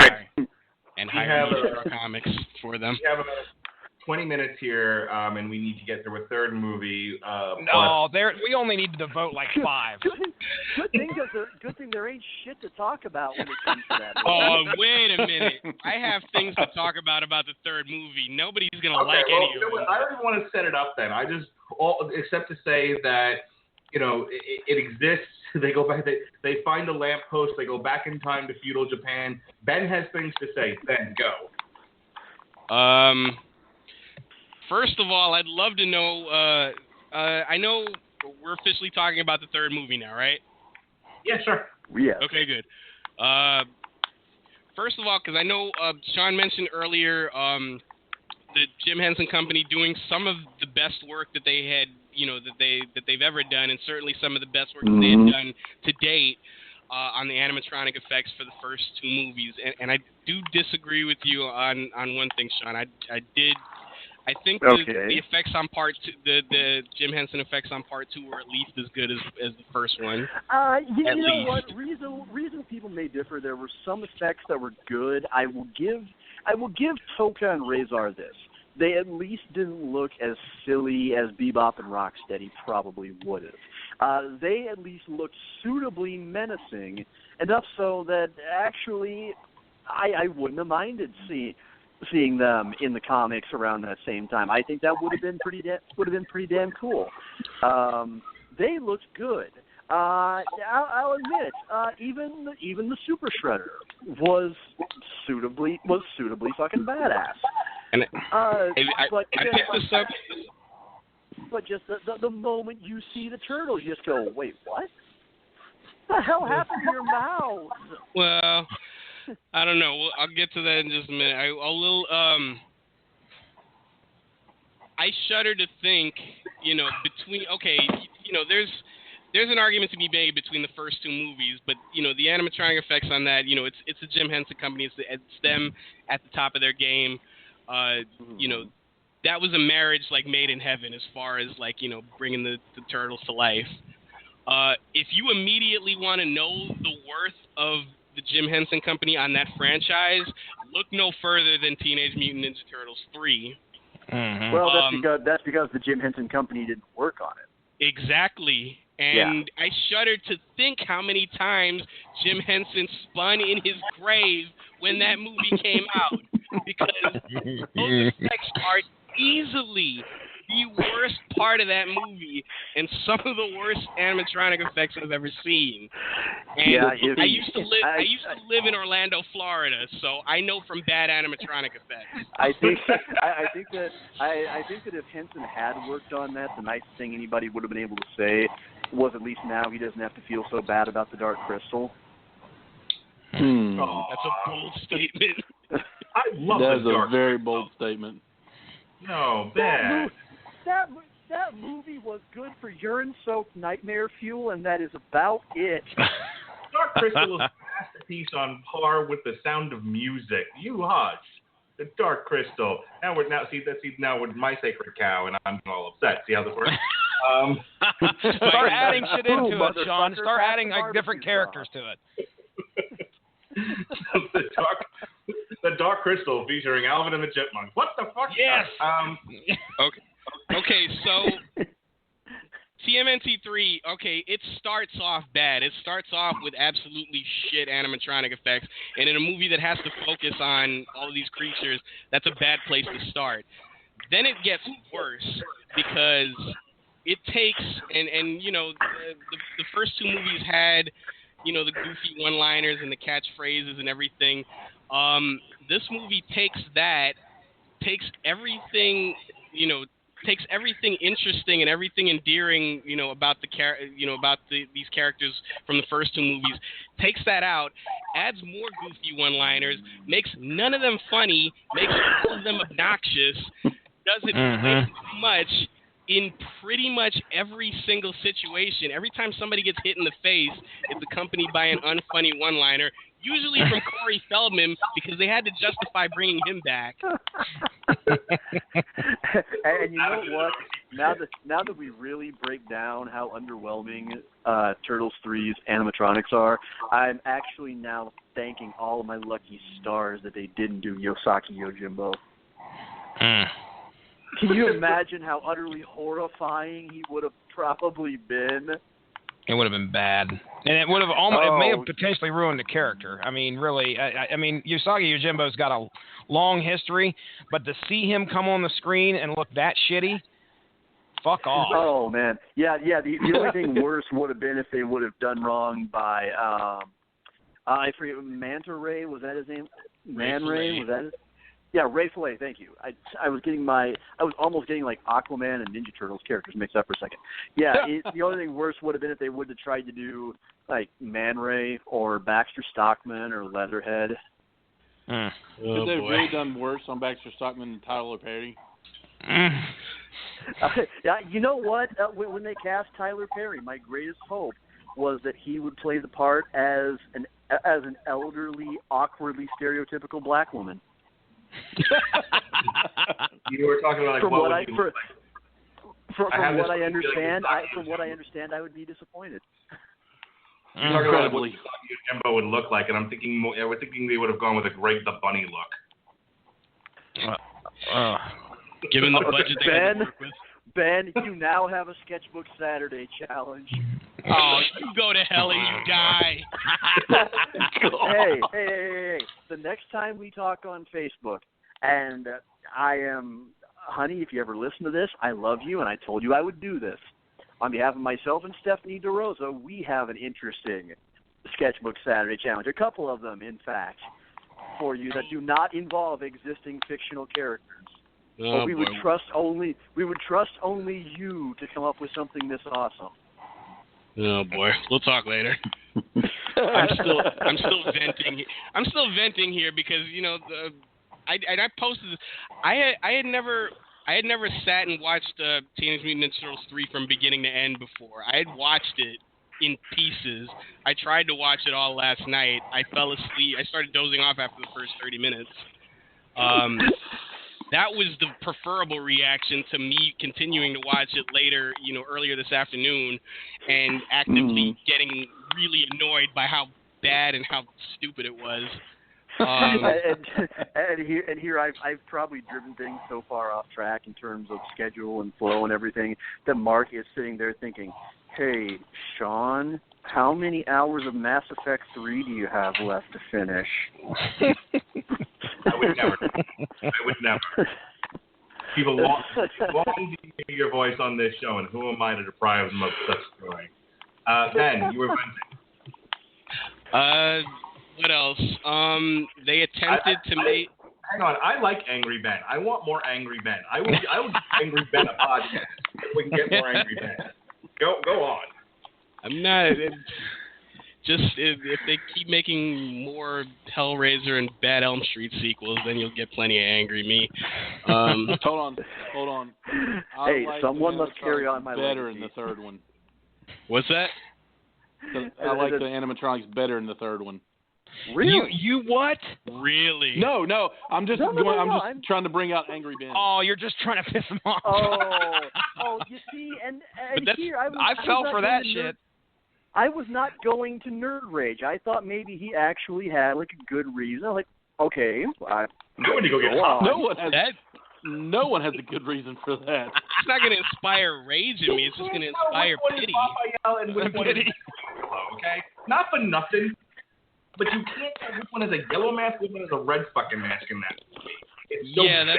That's true. Yeah. It's a little. Yeah, no, that's something. If you want to bring out Angry Ben, I know at least what'll make him seethe. Hey Ben, which one was better, Clone Saga or One More Day? Man, there is not enough time in this podcast to several others. 13 minutes left, and I got to do vlog. Ladies and gentlemen, I hereby proclaim myself the Tracy Jordan to Mark Radulich's Liz Lemon. Goddamn right. Ben, everyone's going on mute. I gotta be like Melissa in her first grade class. My hand is up. Everyone's stuck. Ben, I'm coming to the end of this. Yeah, the animatronics sucked. The story sucked. The one-liners sucked. They attempted to disguise Astoria, Oregon, apparently as feudal Japan. That sucked. That failed miserably. I'm not kidding. I looked it up earlier today. If you were wondering, and why would you ever wonder whether or not this movie was actually filmed on location in Japan? Wait. Hang on. Hang on. In comprehending that, it just all sank in. Did you say Oregon? That's what I read. Wow. So the place that was the setting for Life is Strange, a.k.a. Teen Girl Simulator, was also basically the setting for Teenage Mutant Ninja Turtles 3. It would appear so, yes.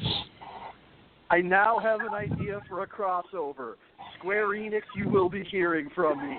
Oh, man. God. My first thing, and I know it's actually, I think it's Washington, not Oregon, but my first crossover thought was Teenage Mutant Ninja Turtles versus Twilight. No, Twilight was in Washington. Yeah, I said that. Right. Yeah, it was a story of Oregon. You got anything Mark, else? do you think that Oregon and Washington are the same state? No, I said Twilight takes place in Washington. We're getting distracted here. Hold on. Coming to the end of this.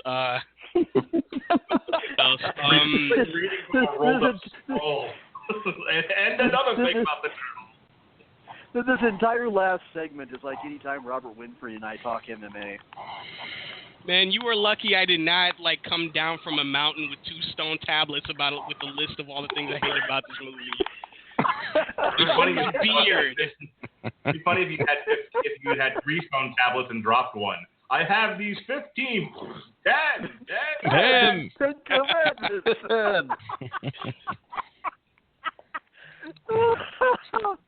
All right, Ben, go. I love this show.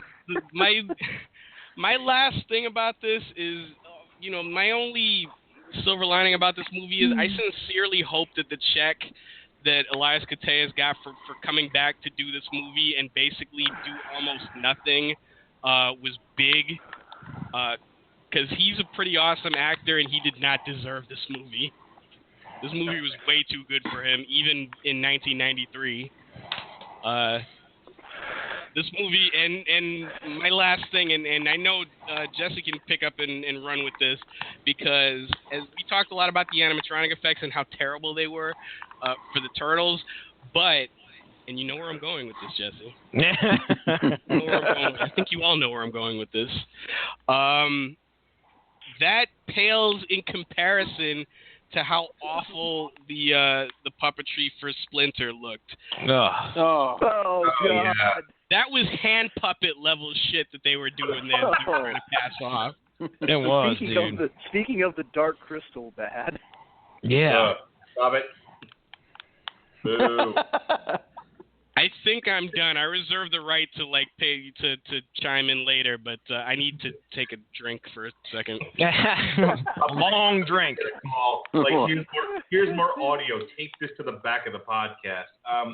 Ronnie, I'm gonna give you the dubious honor of giving us the final word here on Teenage Mutant Ninja Turtles 3.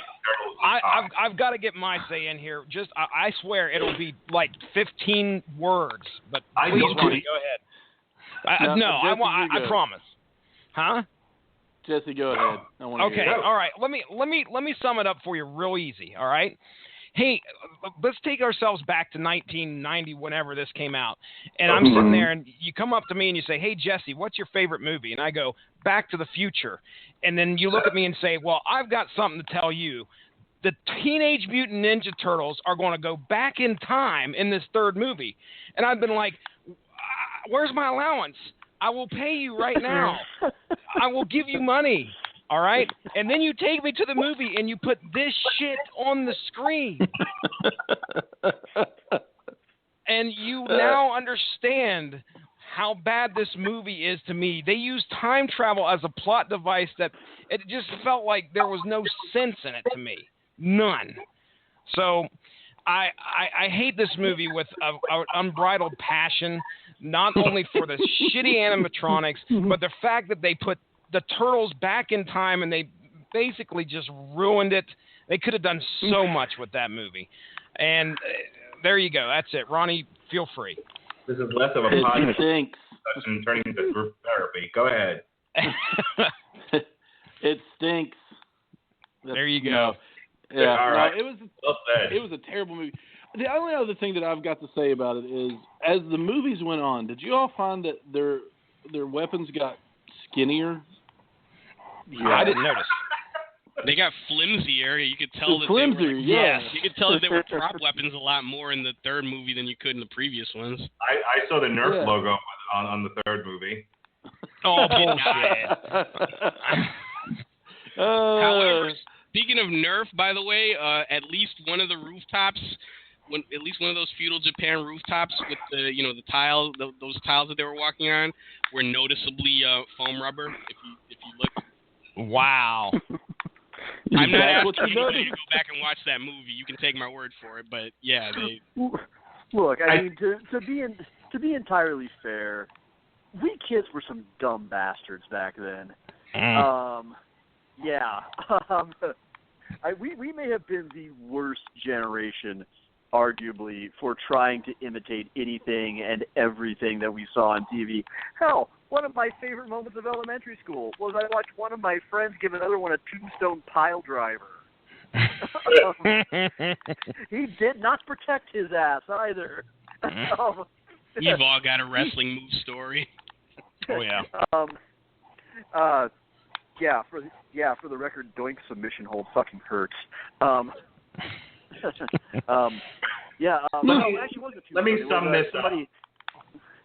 Let me sum all this up by saying this is a classic example of a studio not knowing what it had, and then once it knew what it had, fucking it up as hard as possible. Not really taking care, to produce the kind of quality that Michael Bay gives us today, and that's the shame. That's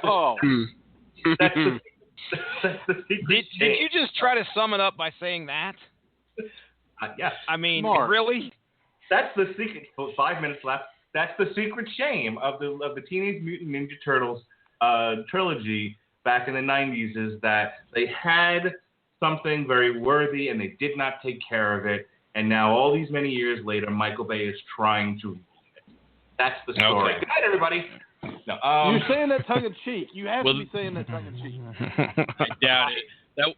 That was one last thing that I read, that Golden Harvest kind of was pretty much done with the franchise after this. They kind of felt like it had run its course, and they really didn't want to throw too much money at this third movie, and because they killed it. But so it was a self-fulfilling prophecy, really. Like they thought it was over, but really they were the ones that killed it with the last movie. Michael Bay killing aside, which when we were talking about it, isn't as tongue-in-cheek as you think. Michael Bay jokes aside, that really is the secret shame of something like this, and it's something that Sean and I talk about a lot, and that is you have a diamond in the rough. And so there's an urge to make a sequel, and they do, and sometimes it's successful, and sometimes there's diminishing returns. And then, well, it probably made money too, so there's a rush to make a third one. But by that point, everyone sort of lost their steam and their energy, and things are falling apart, and they can't get the actors back. And what you get is a forced pile of shit. Yeah, and not only. I was just going to say, not only that, but you're basing this off of a property that was geared towards kids, okay?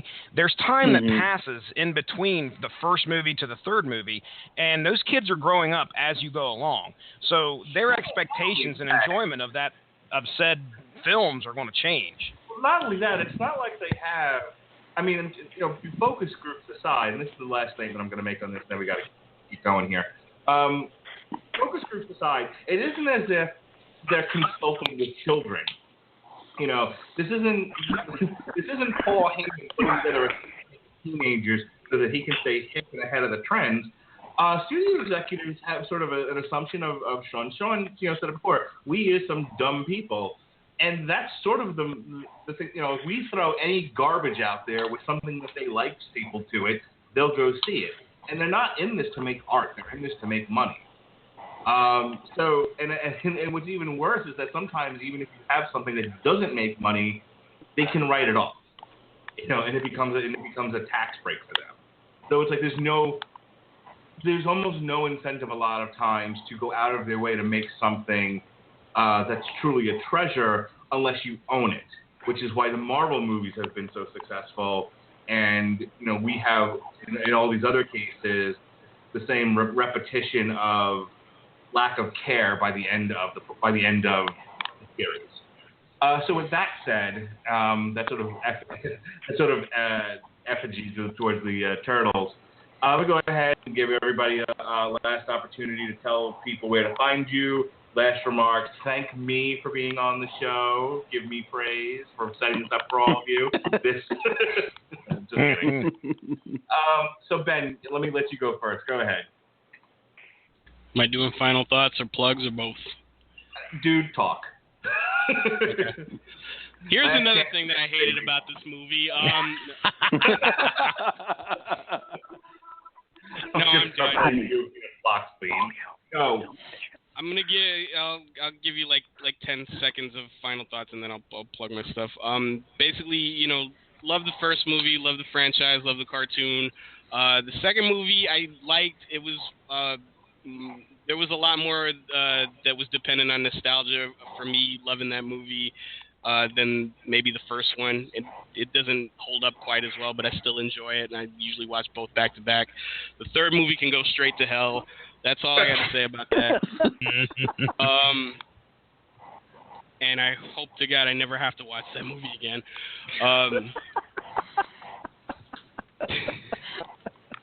But it got Holy fun shit, to we have again. found Ben's Hellraiser Revelations. And so, Ben, what do you do and where can people find you? You can find me, as always, as ever, I write, draw, self-publish a comic called Soul Exodus. You can find me at my website, soulexo.com, or on Facebook, facebook.com/soulexo, or Twitter at soulexocomic. My comic series, and I really need to start remembering to mention this every time I'm on one of these types of shows. My first 3 volumes and one of my one-shots of Soul Exodus is all available digitally at drivethroughcomics.com for those of you who are more inclined to read your comics on mobile devices or anything like that. You can check out drivetrucomics.com, and you can find my 3 graphic novels in their entirety at an affordable price for digital download. Please check that out. Also, you can find on the same Drive Thru Comics website, you can find the copy of Blood Gun #1, which I did for Linkara, which we've mentioned, Louis Lovehog, for his Top the Fourth Wall movie. The DVD of the Top the Fourth Wall movie is out. In it, he does review the Blood Gun comic as an Atop the Fourth Wall review. I have not seen it yet, but I did suggest to him, and I really hope he remembered to do Blood Gun's voice in the Ultimate Warrior voice. If anybody knows if that's true, somebody please let me know.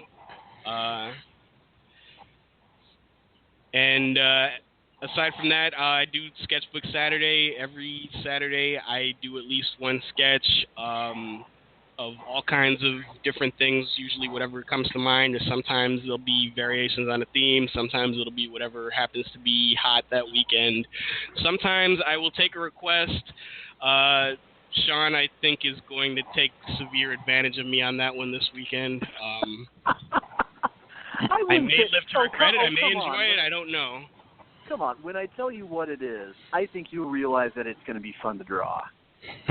Hey, I still never got my shark cross for the Tyrannosaurus Rex wrecking a theme park. You suggested no, that? Cruise Liner. That's what it was. It was a shark cross with the Tyrannosaurus Rex wrecking a cruise liner. It is one of the most awesome ideas that Stephanie and I have ever come up with. All right. Well, like I said, we'll talk. I'm sure. There's. I can't think of an occasion where I'm drawing and not happy. So there you go. And as far as and I also am open for commissions. You can hit me up for commissions at through my email bjc@soulexo.com or on my Twitter page. You can send me a message. I do commissions. I have a price list that I make available to anybody that wants to that is interested in a commission. I was just on source material with Jesse and Ronnie. We kind of brought the band back together earlier than I expected for this episode. Thanks for having me on that show. Thanks for having me on this show, by the way. Thank you, Mark. This is me lavishing attention and praise on you. Thank you. And Long Road to Ruin, I managed to get the title card for this episode done under the wire. Hopefully, I'll confer with Mark about what's next and what I can do in the near future. But it's always a good time doing that sort of thing.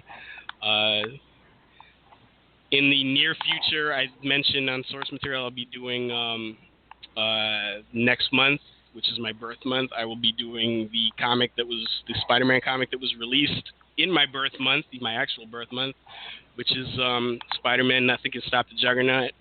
I'm really looking forward to that because I really love that story, and that's my birthday present to myself. So that's going to be a blast. Stay tuned for that. And that is all I have, and we're out of time now, aren't we? Ronnie, go. You can find me on Screaming Boy Podcast.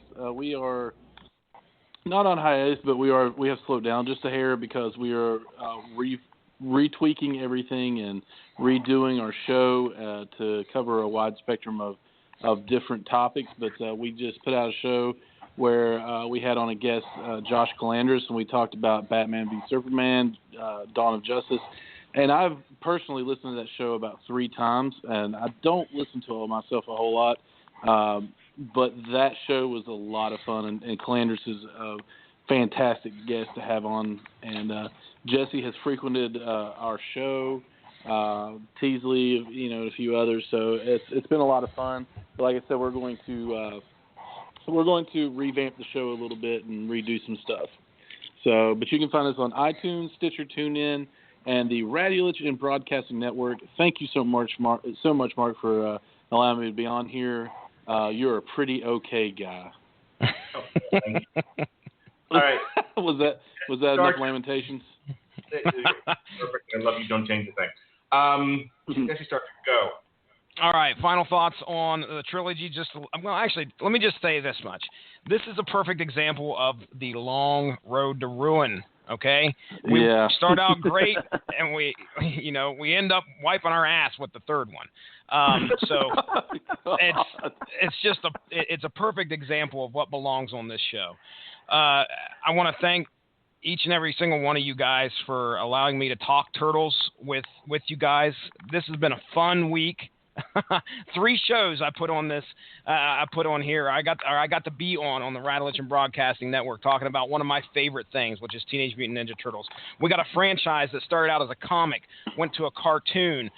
We got a freaking album out there you can find on Spotify. If I haven't plugged that to you guys enough, you can find Coming Out of Our Shells out there on Spotify. It's on Spotify? That thing is horrible. It is on Spotify, dude, and I've listened to it twice so far this Apple week. Music, Spotify. They know great music when they hear it, Ronnie. Also, I mean, we talked about the video games on source material a little bit. The franchise went into video game territory and put out some great stuff, and of course, we got the movies.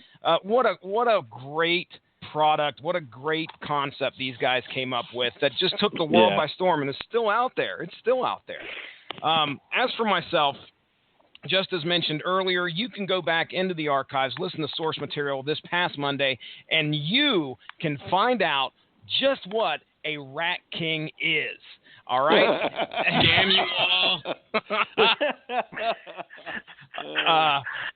As for myself, you can follow me at Stiznarchy on Twitter, and don't forget to go give the Radulich In Broadcasting Facebook page a like, and you can stay up on top of all the great podcasts here on this network.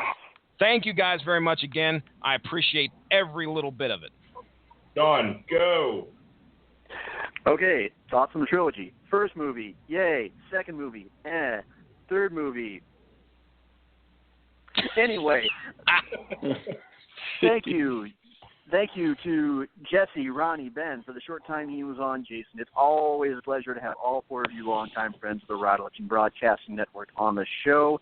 You are welcome back absolutely any time. I will gladly, without a second thought, step aside to let you guys have some fun. It's as much fun to listen to as it is to take part. I'm going to start a short little feature here in the plug section where I'm going to start suggesting some kind of additional reading, listening, watching, whatever. In this case, since we're talking about Teenage Mutant Ninja Turtles, since we talked about how it's a comic, and since I already plugged Allison's work, so I can't really throw her out there this week, I am going to tell you all to go to the YouTube channel Comic Storian. They've got a playlist right now. I believe it's about 5 or 6 episodes in which they do some great rundowns of not necessarily the Mirage years of comics, but the current ongoing IDW run of Teenage Mutant Ninja Turtles. Benny always does a great job. It's extremely entertaining. I almost always have the channel. It's one of the ones I have in rotation to have on during the day while I work, because I almost always learn something interesting. By all means, go check it out. As for what I've got coming up in the near future, aside from Long Road to Ruin, my new podcast, it is happening. It is happening this month. I have been in contact with Jeremy Holthoff and Ann Alberti. They are both still on board. We're not going to be live. We're going to be recording it via Google Hangouts because I just, personally, my patience for Blog Talk Radio is kind of minimal, and also I would rather we have the opportunity to edit in some original theme music to use, hopefully, if he's got the time to do a little every now and then, some original title cards and portraits by Ben. We're going to be an all-purpose, nerdy news, commentary, and entertainment show. We're going to have some fun guests from the Radulich In Broadcasting Network, and even a few very long-time good friends of mine that you've all never heard from before. So it should be fun. So that will be coming later this June. Tune in to the Facebook page to check that out. If you want to contact me personally, since I've made great friends with a few of you by doing just by doing this show and having you guys hit me up, you may find me on Facebook. My name is Sean Comer. The avatar you're looking for, since I still temporarily have multiple accounts, that's changing soon, is you want to look for the portrait of Thane Krios in honor of the fact that I'm doing my annual Mass Effect triple feature playthrough thing. I got so much more to talk about, but I'm going to kind of show a little bit of restraint, both in terms of time and for the fact that I don't want to hype it too much before I've got all the groundwork laid. I should really just start a blog just to talk about some of this stuff and be able to promote it. But thank you, as always, to each and every last one of you that listens live. Thank you to everybody who downloads the show. Thank you to everybody who visits the Facebook page. We have fun doing this, whether it's 3 people listening or 300. But the more we get to talk to all of you, the more we get to interact with you, the better it is. The better our show gets, the more fun we have, the more it just becomes one big nerdy party for all of us. This episode in particular has been just like sitting around, having a couple good adult libations with my buddies, and just letting fly about our favorite things about the long ago, or even the stuff we hate about the long ago, as we have witnessed the birth of Angry Ben. And Angry Ben is awesome. Since I am no longer Angry Sean, thankfully life is good for me right now. We need somebody on this show to give a good rant every now and then. So, with that being said, I'm Sean, you're not. You've listened to our show. Never dull your colors for someone else's canvas. All right, real quick plugs from me because I got to go. This past Tuesday, Metal Hammer of Doom, hell yeah, undeniable, with myself, Robert Cooper, and Jesse Starcher. Jesse Starcher and Jason Teasley joined me in the place of Robert Winfrey in reviewing Teenage Mutant Ninja Turtles Out of the Shadows, one of my favorite movies of the summer. That's not a joke. Next week, we've got on the Metal Hammer of Doom, Volbeat, Seal the Deal and Let's Boogie. That's going to be June 14th. Just me and Jesse. Robert Cooper is not going to be able to make that. On June 15th, Robert Winfrey will be back, and we will be reviewing Warcraft. Currently, somewhere in the 20% on Rotten Tomatoes. Critics are hating it. We'll see. Yeah, but you know what? It is banging it up overseas, though. Yeah, it's making money. We'll see how it does here in the United States. And I'm proud to announce. Oh my God! It's the Hasselhoff video game movie. On Thursday, No Long Road to Ruin, but Robert Cooper is actually going to be stepping out of his role of reviewing music here, stepping into his role of reviewing anime. We're going to take a look at the Netflix exclusive series Voltron, which actually comes out tomorrow, June 10th. So I'm going to marathon it with my kids this weekend, and myself and Robert Cooper are going to review it Thursday night at 9:30. The following week, real quick, we've got a new Throssen Black that we'll be reviewing on the Metal Hammer of Doom. On Wednesday, Finding Dory. And then Sean and I will not be doing the Long Road to Ruin. However, we will be bringing back, what did you call it, Sean? Something in Litchfield? Litchfield Live, yep. Litchfield Live. We're bringing back Litchfield Live. Instead of breaking it into 4 shows, we're going to do one long 2-hour season review. The whole Orange is the New Black Season 4, all in one shot, 2 hours, done. So that's what we've got going on for the next 3 weeks.